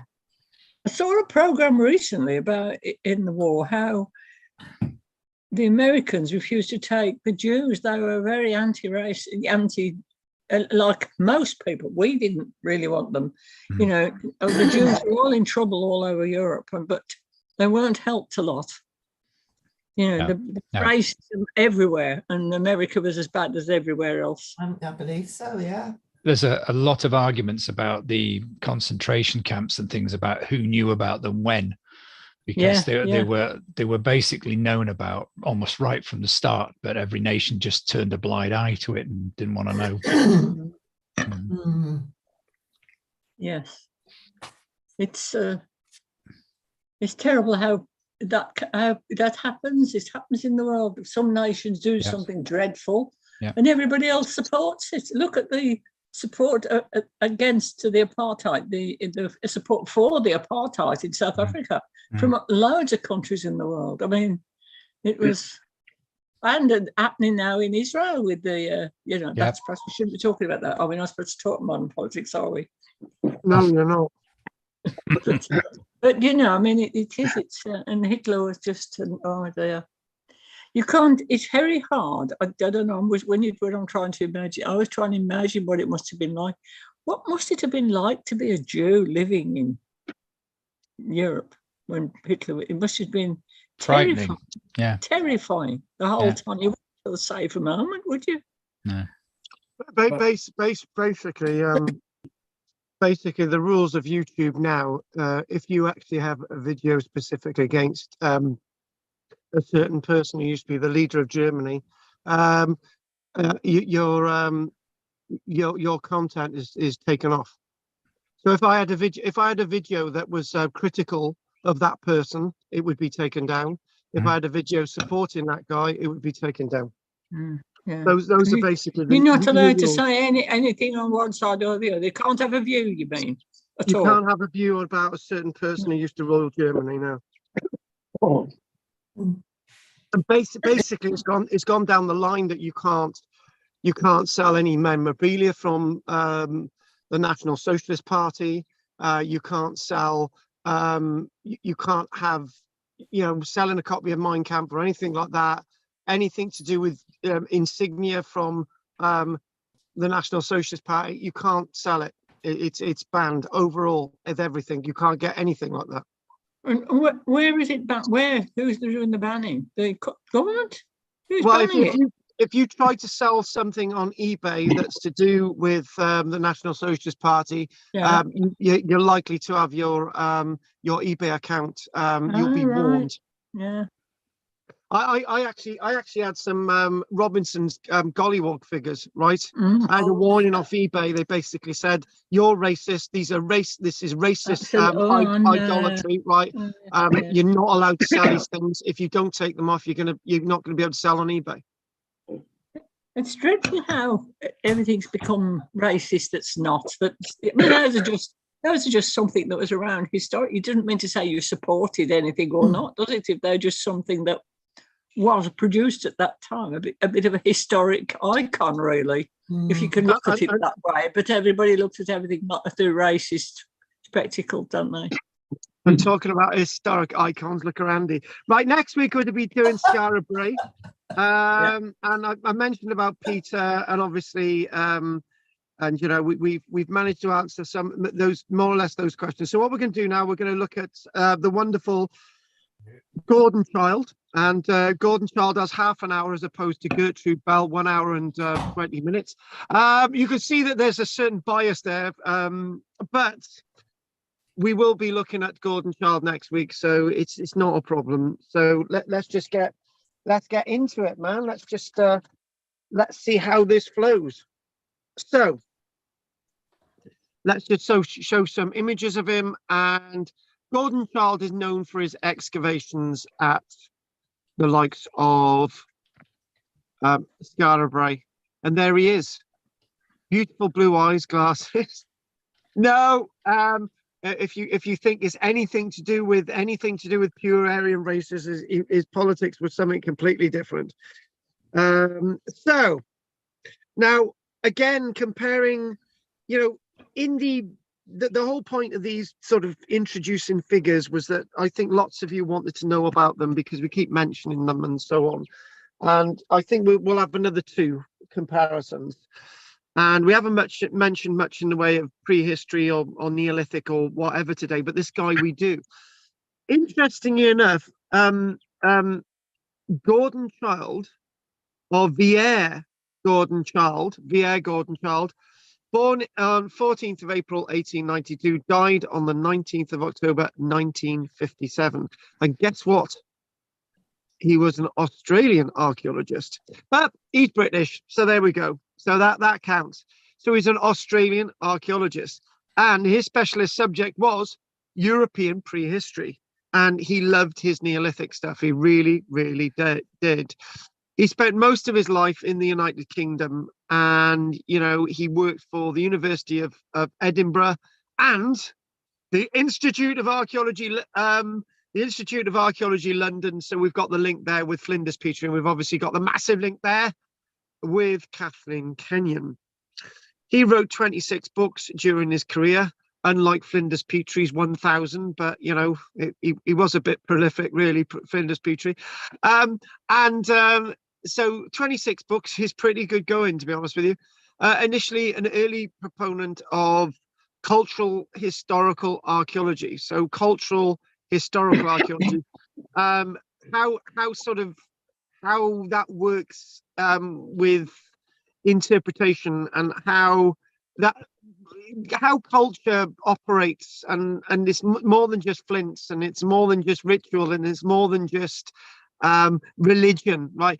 He's more sort of on my book, that sort of the word post-processionist archaeology, which Pat learned what that was last night. Basically, post-processionist archaeology is basically interpreting archaeology outside the box. It's not just Stonehenge and a few stones and pottery and pixies and religion. It's a lot more than that. So this is what Gordon Child was basically facing into.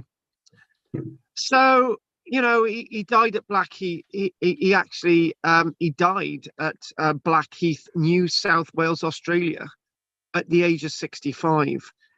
He was, some say, was hounded out of British archaeology because he was Marxist. He was a red in the bed. We had our sort of, we don't like communists and all the rest of it. But and a little bit of his work was discredited because of his political beliefs. I know what that's like, because I've had this little investigation against me recently, because I've been involved in politics, and there's an organisation called Yes Cymru in Wales that believes, because I've got certain views, that I should be cancelled, that type of thing. So this type of thing is going on, right? It is actually genuine. People are being cancelled. If you've got a view and you've got a certain view, then you shouldn't be allowed to have that view. And this was happening back at the time of Gordon Child. It's really nothing new. He studied classics at the University of Sydney, before moving to England to study classical archaeology at a very unknown university, Oxford University. Most of these people go to Oxford, if you've noticed. Not much at Cambridge, but Oxford, there you go. There he embraced the socialist movement and campaigned against the First World War. He was a pacifist. Not really a good thing in the First World War to be a pacifist, right? He was not. He didn't really like. He didn't really like imperialism. He felt he was very much a working class archaeologist. He returned to Australia in 1917 because he would have been arrested, and he was prevented from working in archaeology because he was a socialist. So, this is sort of, how did he end up working at Skara Brae? Well, we'll go on to that. So he was very much interested in industrial workers of the world in Australia. And then he wasn't too popular in Australia. So he moved back over here in 1921. He emigrated to London. He became a librarian of the Royal Anthropological Institute. So there we go, the Royal Anthropological Institute. And he journeyed across Europe to pursue his research into,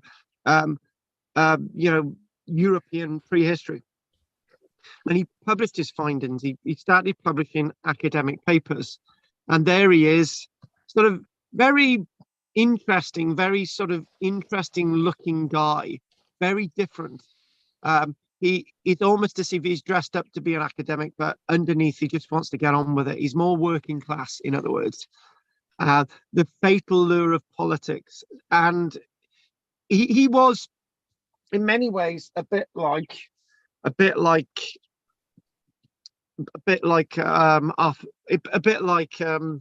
oh God, Howard Carter, and a bit like how Howard Carter, as I said earlier on, in Egypt, where they just thought, we want you to go, you've excavated Tutankhamun's tomb, we want you to go. So he was so this guy, he started to see that there's he started to distinguish between when the Neolithic and the Mesolithic and the Bronze Age is sort of really, what's the difference? We sort of knew anyway back then, but he was starting to really look into it. He was starting to really understand it a lot more. So he ended up in all places, being the Abercrombie Professor of Archaeology at the University of Edinburgh. I think that at that point they had probably had a little bit of enough of him in Oxford. But 1927 to 1946, he worked in Edinburgh. And then in 1947 to 1957, he went back to London as the director of the Institute of Archaeology. So at that point, he was now accepted as one of the gang. And interesting enough, it was quite fashionable to be a socialist in the 1940s, and Iron Bevan, that type of thing. It was fashionable, so it was okay. So the politics was affecting where he worked and how he was, and that fatal allure of politics there. During this period, he oversaw the excavations of archaeological sites in Scotland and Northern Ireland, and he focused on Neolithic Orkney of all places. Right, so you can imagine it's a bit of a backwater. It's an ideal place for him to be. He's out of the way. He can do some really interesting archaeology on Orkney where not many people are working, right? And he made a name for himself. Working on the various islands of Orkney. And he worked at this place, Skara Brae. Now, some people say that some of his interpretation that Skara Brae are old hat. Others say they're pretty sound. But one thing that he did say and do, Everyone's come up here now, was that he actually saved and he actually preserved this site, and he made Skara Brae on the map of Neolithic Britain. And that was one of his big contributions. And also, he excavated at a site that me and Pat knows very, very well, Mice Howe. He excavated here at Mice Howe. So obviously, alongside excavating at Skara Brae, right, to be excavating at this site as well is a big thing. So he's really out there excavating these wonderful world-class Neolithic monuments. He was a Neolithic expert. This was a guy, his influence in modern day archaeology is still there. And he also excavated at Coyness as well, which is a site that Peter tried to get to when we were on one of the islands, didn't you, Peter? And you didn't actually go in here because you were annoyed with two other people.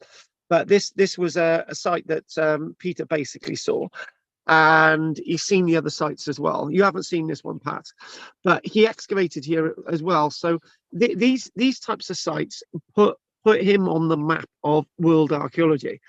You know, his name. This is his name. People forget about his politics. This was who he was. In the work that he was doing in Scotland up until 1947, these decades he published prolifically, producing excavation reports, journal articles, and books with the likes of this guy. Well, actually, this is from the film The Dig. This is Stuart Piggott, who excavated at the site of Sutton Hoo. So he sort of co-authored book. Stuart Piggott was a prehistoric, expert, alongside this guy here. He looks like one of the politicians from the 1940s, doesn't he? This is Graham Clark, and they founded, between the three of them, Stuart Piggott, Graham Clark, and the likes of Gordon Child in 1934, founded the Prehistoric Society, and becoming its first president. Now, the thing is, one of the things that you do when you go to university and you study archaeology, there's elements of trying to see how people are thinking, right? So you've got Marxist archaeology, socialist archaeology, Nazi archaeology, fascist archaeology. You've got post-processionist archaeology. You've got all these different types of archaeology, right? This was a Marxist archaeology, and he basically thought that what we've got to do, we've got to use historical materialism as an interpretive framework for archaeological data. So in other words, you need to look at all the information. You need to get out. Oh, this is a type of thing that Kathleen Kenyon was into. You need to use all the information. You need to go out there, and you needed to sort of really research things. So when he was basically looking at the likes of Skara Brae, he would say, look, it's a community. It's a group of people. That building on the right is a workshop. This is a community. They're all working together. That's great stuff. Sort of, in a way, I sort of think that in lots of ways. Unfortunately, his days as being an influential archaeologist started to wane at the end of the 1950s because he became a sympathizer with the Soviet Union and visited the country on several occasions. Although he grew skeptical of Soviet foreign policy following the Hungarian Revolution in 1956. And this meant that his beliefs resulted in him being legally barred from entering the United States. So he couldn't lecture about Skara Brae. He couldn't lecture about it, despite receiving repeated invitations to lecture there. In other words, he was ostracized because of his political beliefs, because he was seen to be a red in the bed sympathizer. Yeah, so he was a really good archaeologist, but unfortunately, it affected him doing any more in archaeology. So he's a lost figure in archaeology. There are lots of figures who are lost figures in archaeology, and Adam will remember the name Eric Talbot, won't you, Adam? Another person whose career finished in archaeology for other reasons. Lots of us get cancelled. Lots of us sort of are on the edge because we've got beliefs and we're not allowed to have free beliefs. Now, one of the best known and most widely cited archaeologists of the 1900s was, in fact, Gordon Child. He became known as the great synthesizer of bringing things together, bringing sort of these type of sites together, sort of operating these as part of a history, and sort of bringing us more revolutionary ideas, like things like the Neolithic Revolution, sort of bringing those terms to us. And he would see that this whole thing about society is a societal development. There are revolutions. You see where the Marxist thing comes in? There are constant revolutions. There are constant changes. And what we mean by that is quite simple, right? What we've been doing, we've done Paleolithic, we've done Mesolithic, we're doing sort of Neolithic. And one of the things that would ring very true with Gordon Child is that you've got family orientated sort of communities. Everyone's based on the family, right? And then you've got family community where people start to get involved with the community, right? And then you get sort of communities working together, right? So you can see where the Marxist thought is in there. I'm not a Marxist, but you can see where I'm getting my stuff from Gordon Child. Many of his interpretations have now been discredited, but he is still widely respected amongst archaeologists. In other words, we as archaeologists feel that he's to be somebody that needs to be understood, needs to be read properly. And I'll give you an interpretation of what Marxist archaeology is. Marxist archaeology, Gordon Child, he said, to me, Marxism means effectively a way of approach to and a methodological device for the interpretation of historical and archaeological material. And I accept it because, and insofar as it works to the average communist and anti-communist alike, Marxism means a set of dogmas, the words of the master, from which, as among medieval schoolmen, one must deduce truths which the scientist hopes to infer from experiment and observation. So in other words, look, folks, it's the archaeology that we need to read. Forget about the dogma, forget about what people say. When you get, for example, what do they see? Right, what are they seeing in archaeology? How are they looking at the archaeology? What do they think about the archaeology? That's what's important. What is this about? How does all this work? Right, this is what we're doing, and this is what he was saying. And it's that sort of archaeological theory. This is what's said about Gordon Child from a chap in 1980 called Bruce Trigger. He says, by far the most important source of Gordon Child's thinking, especially in the early stages of his career, was the highly developed Western European archaeology, which had been established as a scientific discipline for over a century. So we're talking in the 1930s, 1940s. His research and publications took the form mainly of contributions to the development of that tradition, giving new information to that tradition. His thinking was also influenced, however, by ideas derived from Soviet archaeology and American anthropology, as well as from more remote disciplines. So in other words, he was bringing other disciplines into archaeology, which is again very important. He had a subsidiary interest in philosophy and politics. Yes, we know about the politics, and was more concerned than were most archaeologists of his time with justifying, wait for it, the social value of archaeology, the meaning of archaeology, the importance of archaeology, which we've been doing from the beginning of this lecture today, which we did when we looked at Kenyon, which we did when we looked at Flinders Petrie, the meaning and what archaeology should be about, where archaeology goes.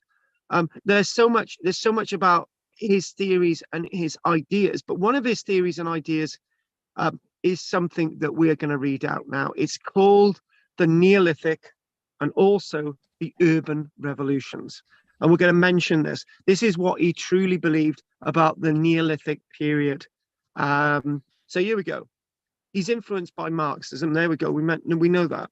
Gordon Child argued that society experienced wide-scale changes in relatively short periods of time, citing the Industrial Revolution as a modern example. I'm not going to interrupt with any of this, guys. I'm just going to read it out. This idea was absent from his earliest work in studies like the dawn of European civilization. This is developed mind. He talked of societal change as transitional rather than as revolution. So Well, I'm going to interrupt a minute. Yeah, I've got to put my bit on this. I believe, yeah, my bit is transitional. Right, my thing is transitional. That's me. I'm a transitional archaeologist. He was a revolutionary archaeologist, but there's a fine line between the two. The Neolithic revolution. If you spread it over like 1,000 years, then there you go. But he said it was more sudden than that. Back to what he said. In writings from the early 1930s, such as New Light on the most ancient East, he began to describe social change using the term revolution, although had yet to develop these ideas. At this point, the term revolution had gained Marxist associations due to Russia's October Revolution of 1917. Gordon Childe introduced his ideas about revolutions in a 1935 presidential address to the Prehistoric Society, which, he was president of, presenting this concept as part of his functional economic interpretation of the three-age system. He argued that a Neolithic revolution initiated the Neolithic era and that other revolutions marked the start of the Bronze and Iron Ages. The following year, in 1936, Nuremberg Olympics, in Man Makes Himself, he combined these Bronze and Iron Age revolutions into a singular urban revolution. Urban revolution. That's really interesting. I don't really come across that term. But basically, what an urban revolution is, it's taking place more in regards to settlements and towns and so on. You've got bronze and you've got iron coming in, like civilizations like ancient Egypt and the Hittite kingdom and those types of things, which corresponded largely to the anthropologist idea Morgan's concept of civilization. For Gordon Childe, the Neolithic Revolution was a period of radical change in which humans, previously hunter-gatherers, began cultivating plants and breeding animals for food, allowing for greater control of food supply and for population growth. I'm going to interject. I said I wasn't going to interject. Where that's different from what I'm saying is that I'm saying that things happened all at the same. Things happened sort of conterminiously. They happened. A bit of hunter-gatherer over there, a bit of people in his revolution over there, people doing both. Right. Gordon Childe is saying there's an industrial revolution. Right.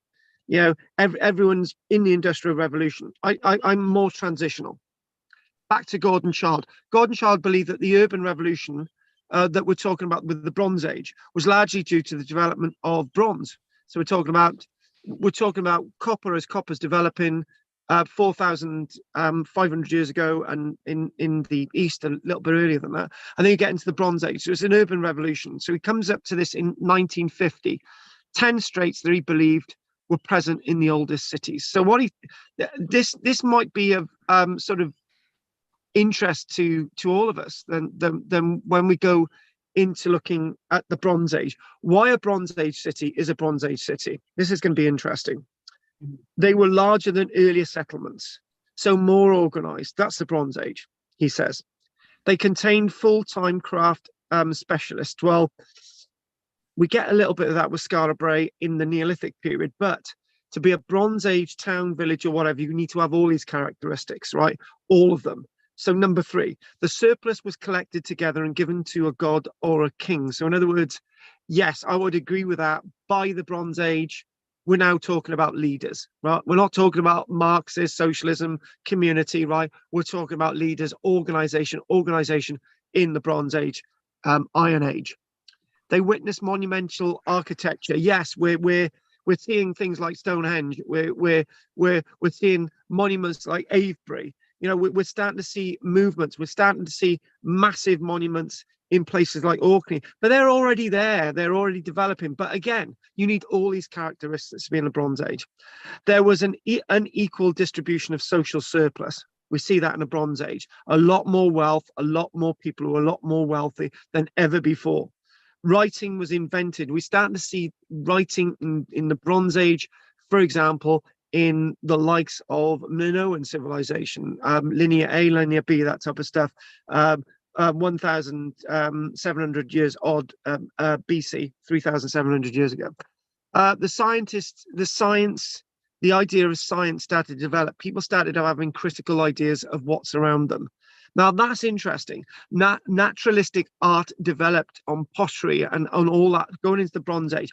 Massively important, and we will associate with this, right? This is key to how the Bronze Ages after the Neolithic period is actually foreign trade with foreign countries. So now, Peter, we get tin from Cornwall going to the Mediterranean and copper likewise and so on. So it's starting to see that really the Bronze Age stuff, tin, and obviously with copper as well.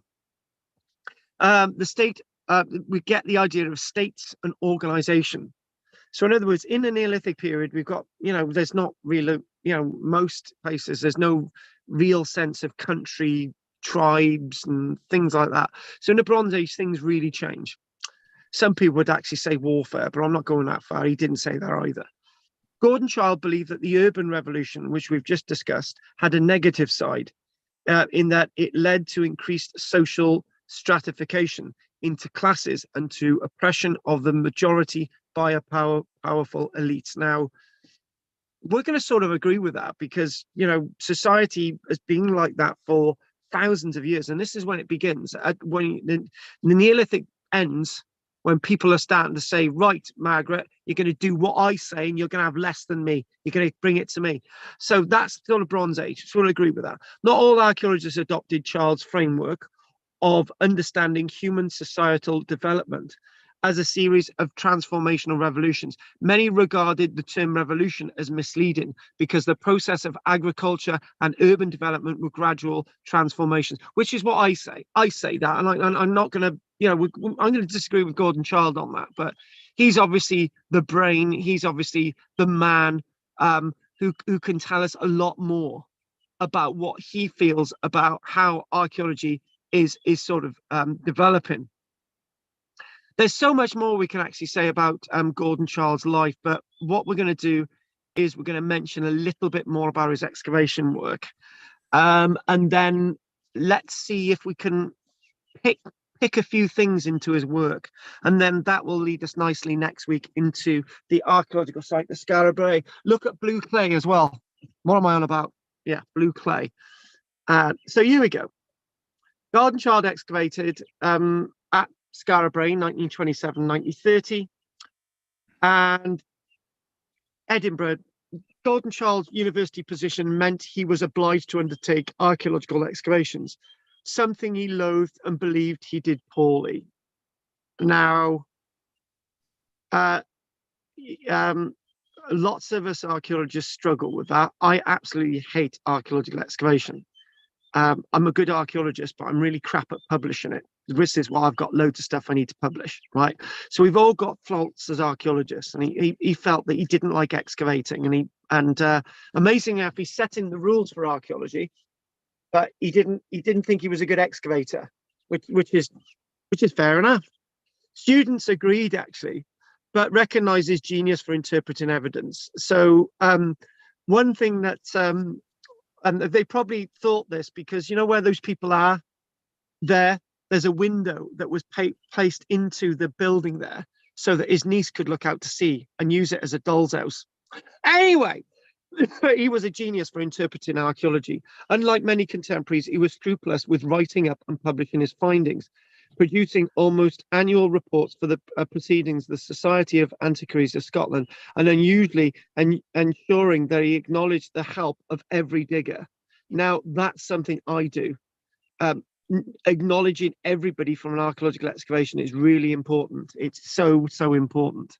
It's a bit like film industry, right? You know, everyone, if you go to see a film now, there's like 10,000 people in the credits at the end, so everyone's mentioned, including the T-girl.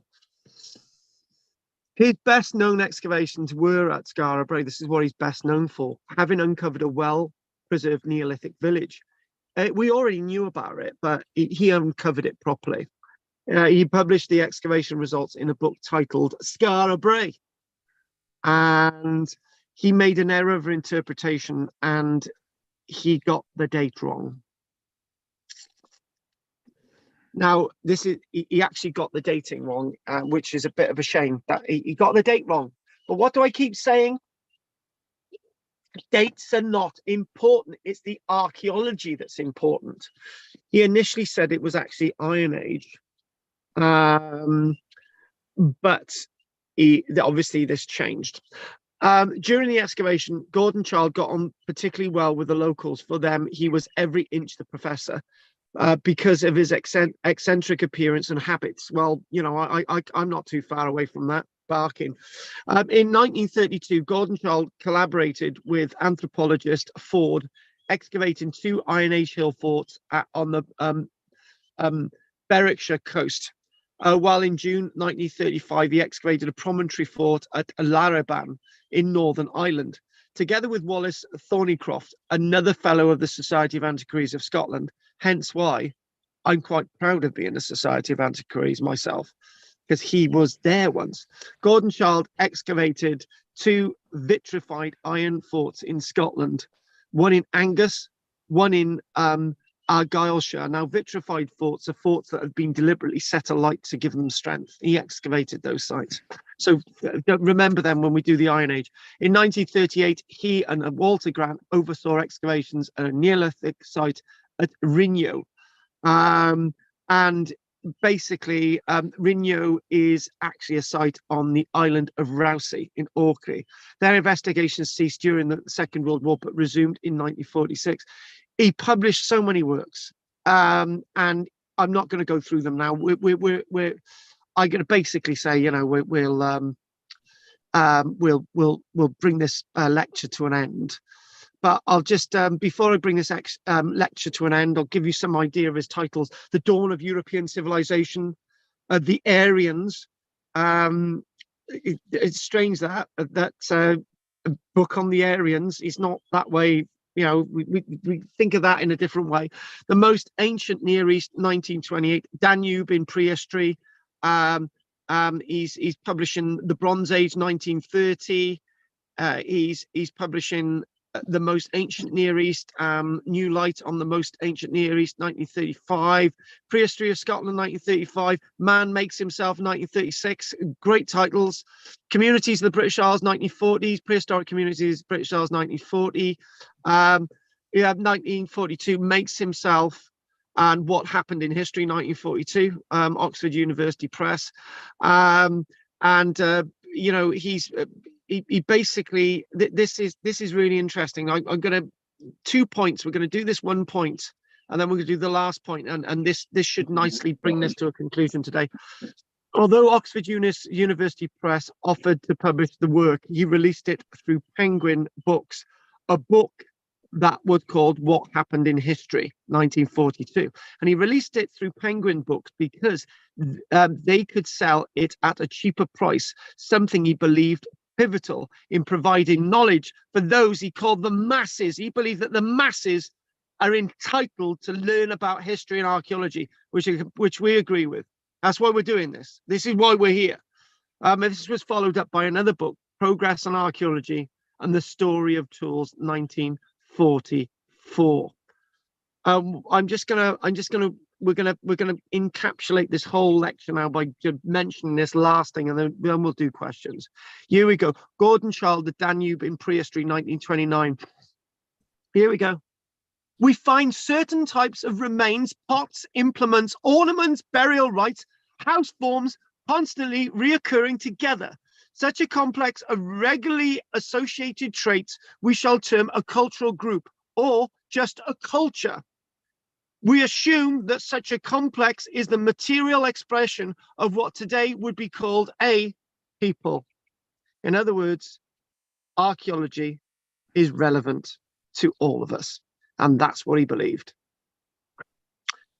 And we've talked about archaeology being relevant all evening. And thank you very much for watching this evening. And what we're going to do, we're going to see if there are any learned questions. And we're going to probably start with everyone's in the dark. I think Pat must have left us. So I think Pat must have left us. And can we see? Oh, David's in the dark as well. So as you're in the dark, David, have you got any questions for us this week? No, I haven't. Sorry, Carl.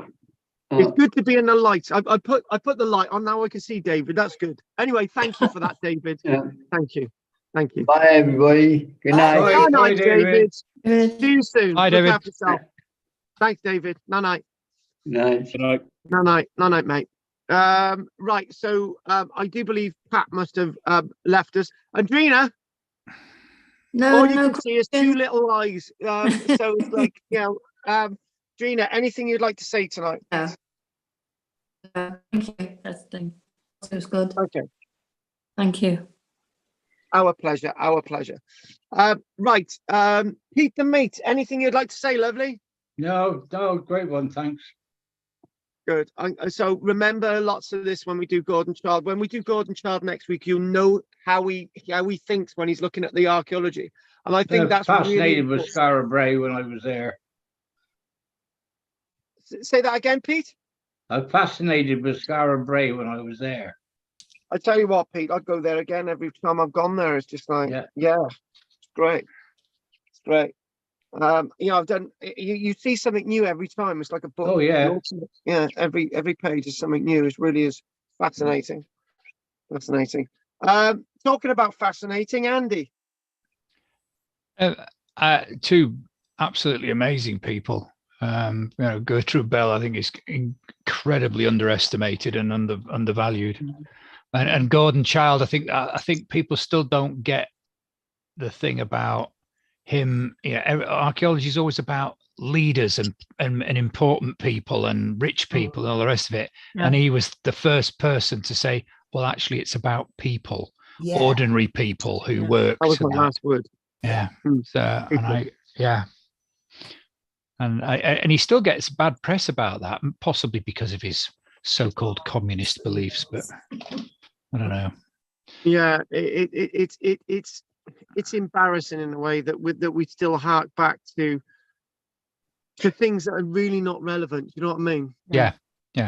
It's just that archaeology is all about a point of view. So you have to look at all the different points of views to have any kind of educated view of anything, or informed. Let's say not educated, informed view of everything. Yeah. And you Well, I suppose separate you've got to have politics. that to interpret, haven't you? You've got You to have, have yes. You've got to have it, yeah. And there is no truth. There are truths. So That's right. everybody is right. And next year there'll be another revelation that somebody's found out and looking at it from a change different of view, yeah. Exactly. Yes. Yeah. But the one thing with all that is that the archaeology doesn't lie. Archaeology is the truth. It's the truth, as Andy said. Hey, don't blame me. The thing that may not quite be true is the interpretation. Yeah. It is based on the truth you find, but Yeah. that can't necessarily be true, can it?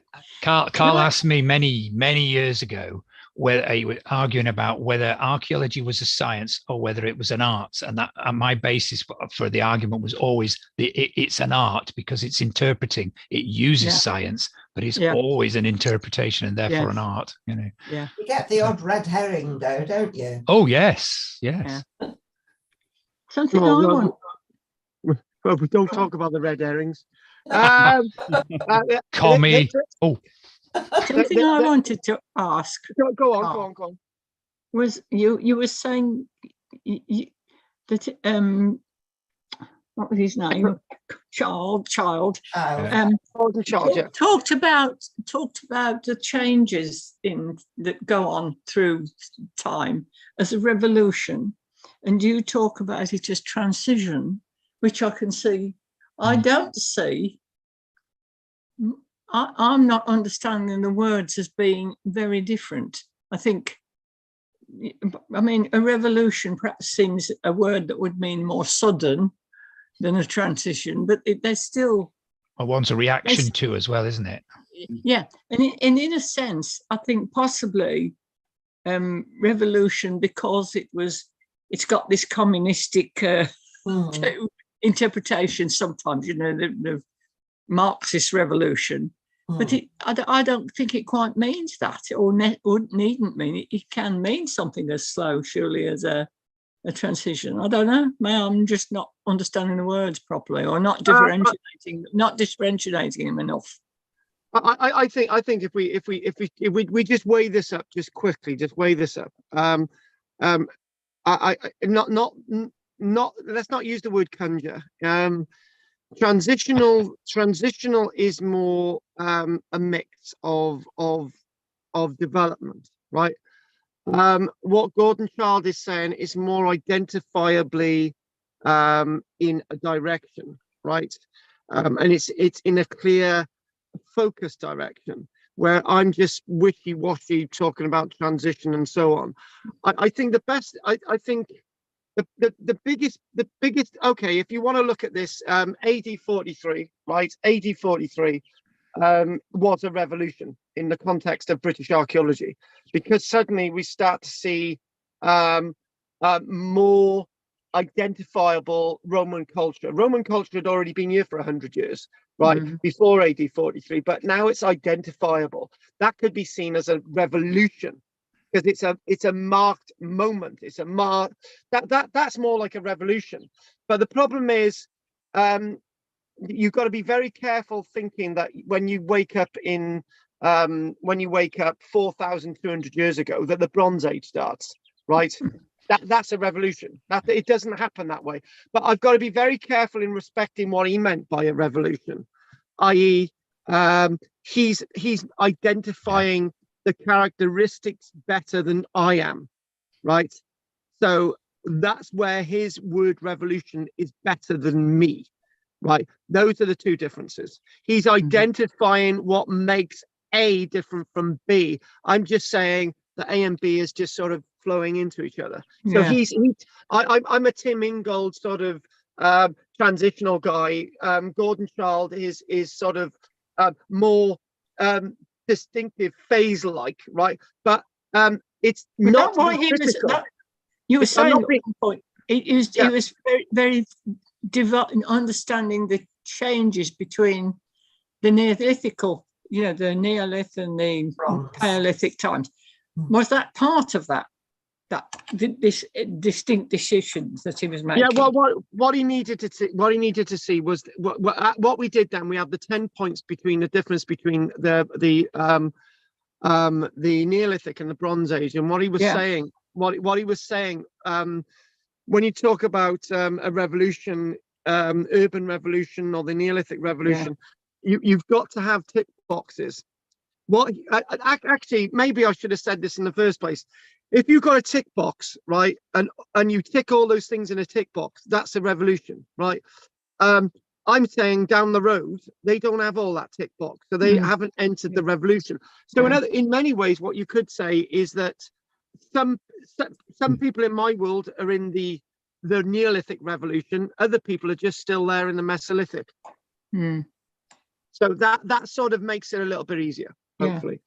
Thank you. Right. So Adam, anything you'd like to say? Because Adam needs to go to bed. He's got to get to work sometime. No, thanks, mate. That was a great lecture. Thank you. Right. Thank you very much. And Margaret, you next. And before I get the hot water bottle for the chick done. No, I've nothing to say really.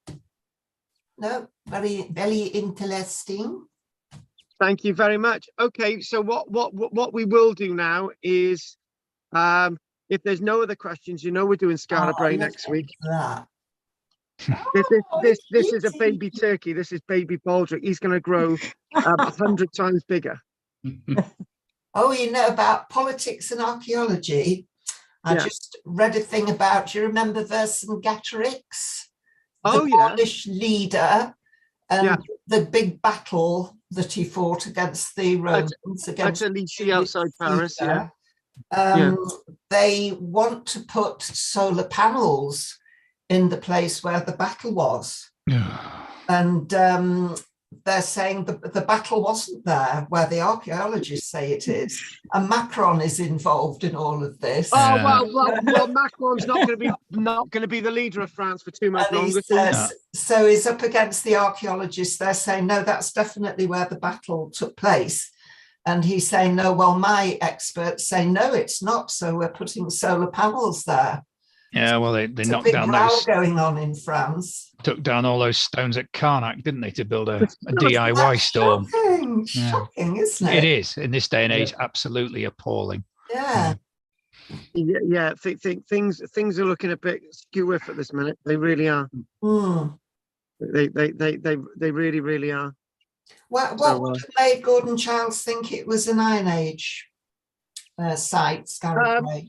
I didn't really go into that. I think what we could do is look at that next week. Next But I week. think Mhm. initially thought it was Iron Age because it was stone built. Yeah, Oh, and, right, yeah. and it's very advanced. So And, Yes. yeah, it is advanced. It's far Yeah. too advanced. Yeah. And Mm. I tell you what, Andy, right? You know,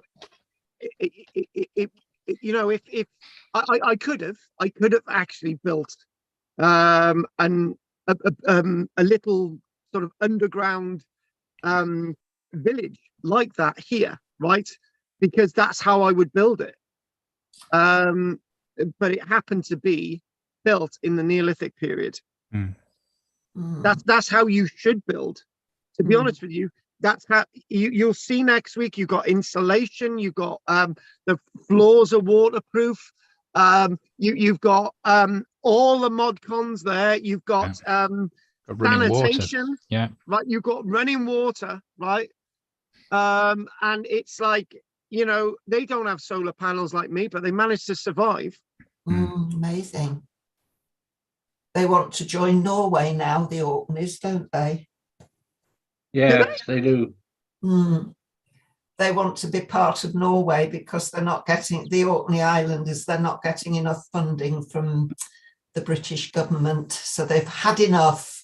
The last time I was there, Passport. the Prince and Princess of Norway was in situ. They were actually on Orkney at Kirkwall, Mm. Yeah, and they and went to Peter, Kirkwall Cathedral. Mm. Well, I Peter think went to see the it king. belonged to Norway a long time ago, didn't it? Yes, it did. It did in yes, it did in about. I think it was a marriage gift. It was I can't remember. It was like 1400s or something like that. I can't remember. It was a marriage gift or something. So. Mm. So Having met some of these people around the world, like communists, I was in Archangel in Russia in the 50s, and they were making us really, really welcome. Yeah. And we actually stumbled on a meeting, and they invited us in and wanted us to come in and take part in their meeting. That they were true communists. We weren't communists as such, no. But they tried to make us welcome. Could you imagine coming back then, Pete? Flippin' heck. You'd have been arrested as a spy. Actually, I'm not even going to go there. That just sounds really, really odd. Flippin' heck. And then in Iran, they Yeah, go didn't on. want us. They didn't want us to come into Iran. The seamen. They made. We had to go to a seaman's mission, which is inside a compound, if you like, and that's where we had to stay. Mm. We weren't supposed to go up into town. Well, the thing is, you did say that you were from Cornwall. After all, who wants anyone from Cornwall? Do you know what I mean? It's just like total rebels, you know. Don't take Pete into a Cornish restaurant. Just don't, because he just has a go at the staff. You know, he says, you don't even come from Cornwall. Why are you serving food? You know, and don't you deny it, Pete? You did several times. Us Celts Anyway. are superior people. Those Celtish people. Well, not according to people from Devon, Pete. I met a woman from Devon. She thought the Cornish people were the lowest of the low. They put their cream on upside down, don't they? Oh, the cream first and the jam on the top. Oh my God, the cream. No, hang on. No, You can't it's the spread jam your first. jam on cream, though, can you? No, it's the jam first and then the cream on It top. should be. Oh, that's the right way. But in Devon, they do it opposite. They do the cream first and the jam on the top. Hang on, I thought that was the Cornish way. No, that's the Devon way. Devonshire It just looks scones. prettier that Oh my way. God! I've been doing it the bloody Devon way then. Sorry, Oh, Pete. goodness me. I'm a Devon. Which tastes the best? Oh no, that's a really silly question. That really, really is. Oh no, might not be. Hey, do you know what I bought? Do you know what I had today? I've got several tins, right? Of vegetarian sausage and beans. That's lovely. And I'm looking forward to it because I haven't had sausage and beans for years. Sausage and bean, yeah, sausage and bean, yeah. Why would a vegetarian sausage. person want something that looked like a meat? For old time's sake. A meat Hang meal, on, like hang on a minute, sausages. Peter. I'm going to say something, Pete. Right? You know when you eat those bloody sausages in a tin that are supposedly meat, they're not even meat anyway. So there's one back at you, pal. I don't why have would you? the Hang on. sausages in my tin. What? Not me. And the other thing as well is they used to put bacon in beans, if you can remember. Yeah, why not? No, they Bacon? used to. No, I yeah, don't bacon and bean. Heinz, they used to be to give the Going taste. through the to- Suez Canal, oh we would God! hang a side of Back in the bacon wall. at the door of the galley to stop the Arabs going in and nicking stuff. Yes. True. Mm.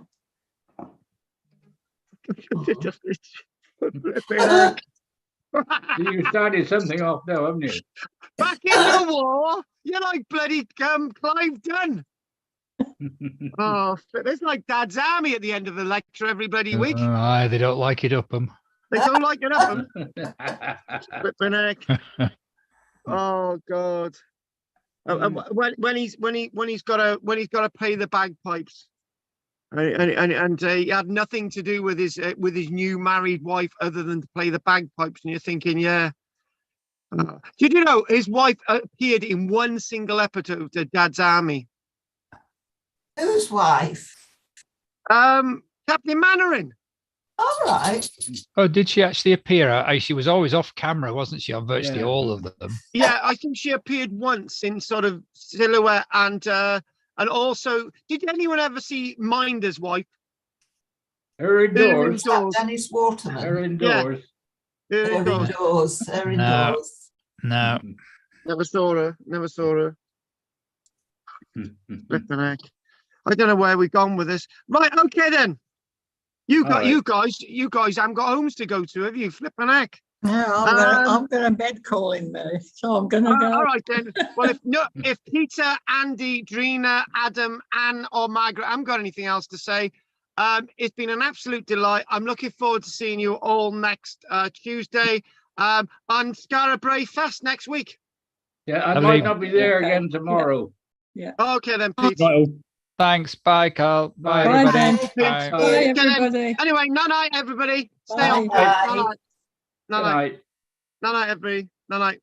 So you won't be there tomorrow, Pete. Oh God. Anyway, he didn't stay. Anyway, so that's it. Anyway, so we had a bit in the chat box tonight, so I'm going to look at the chat box. So what did it say?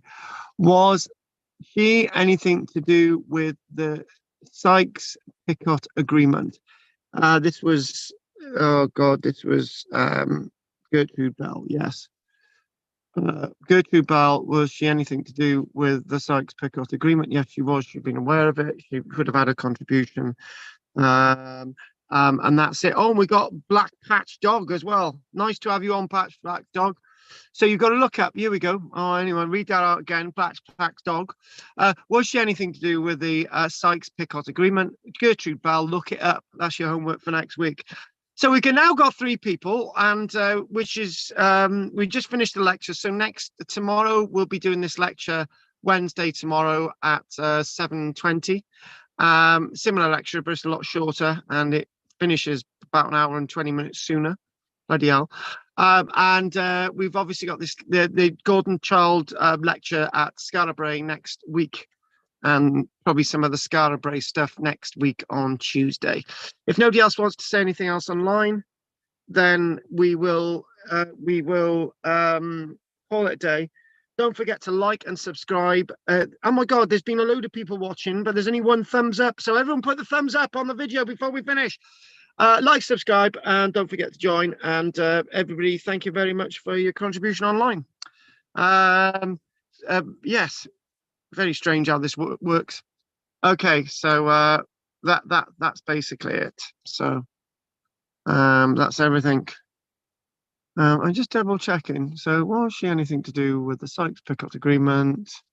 Where am I going to get that information from? But she definitely wasn't it, but not in my work. But I've read that she was.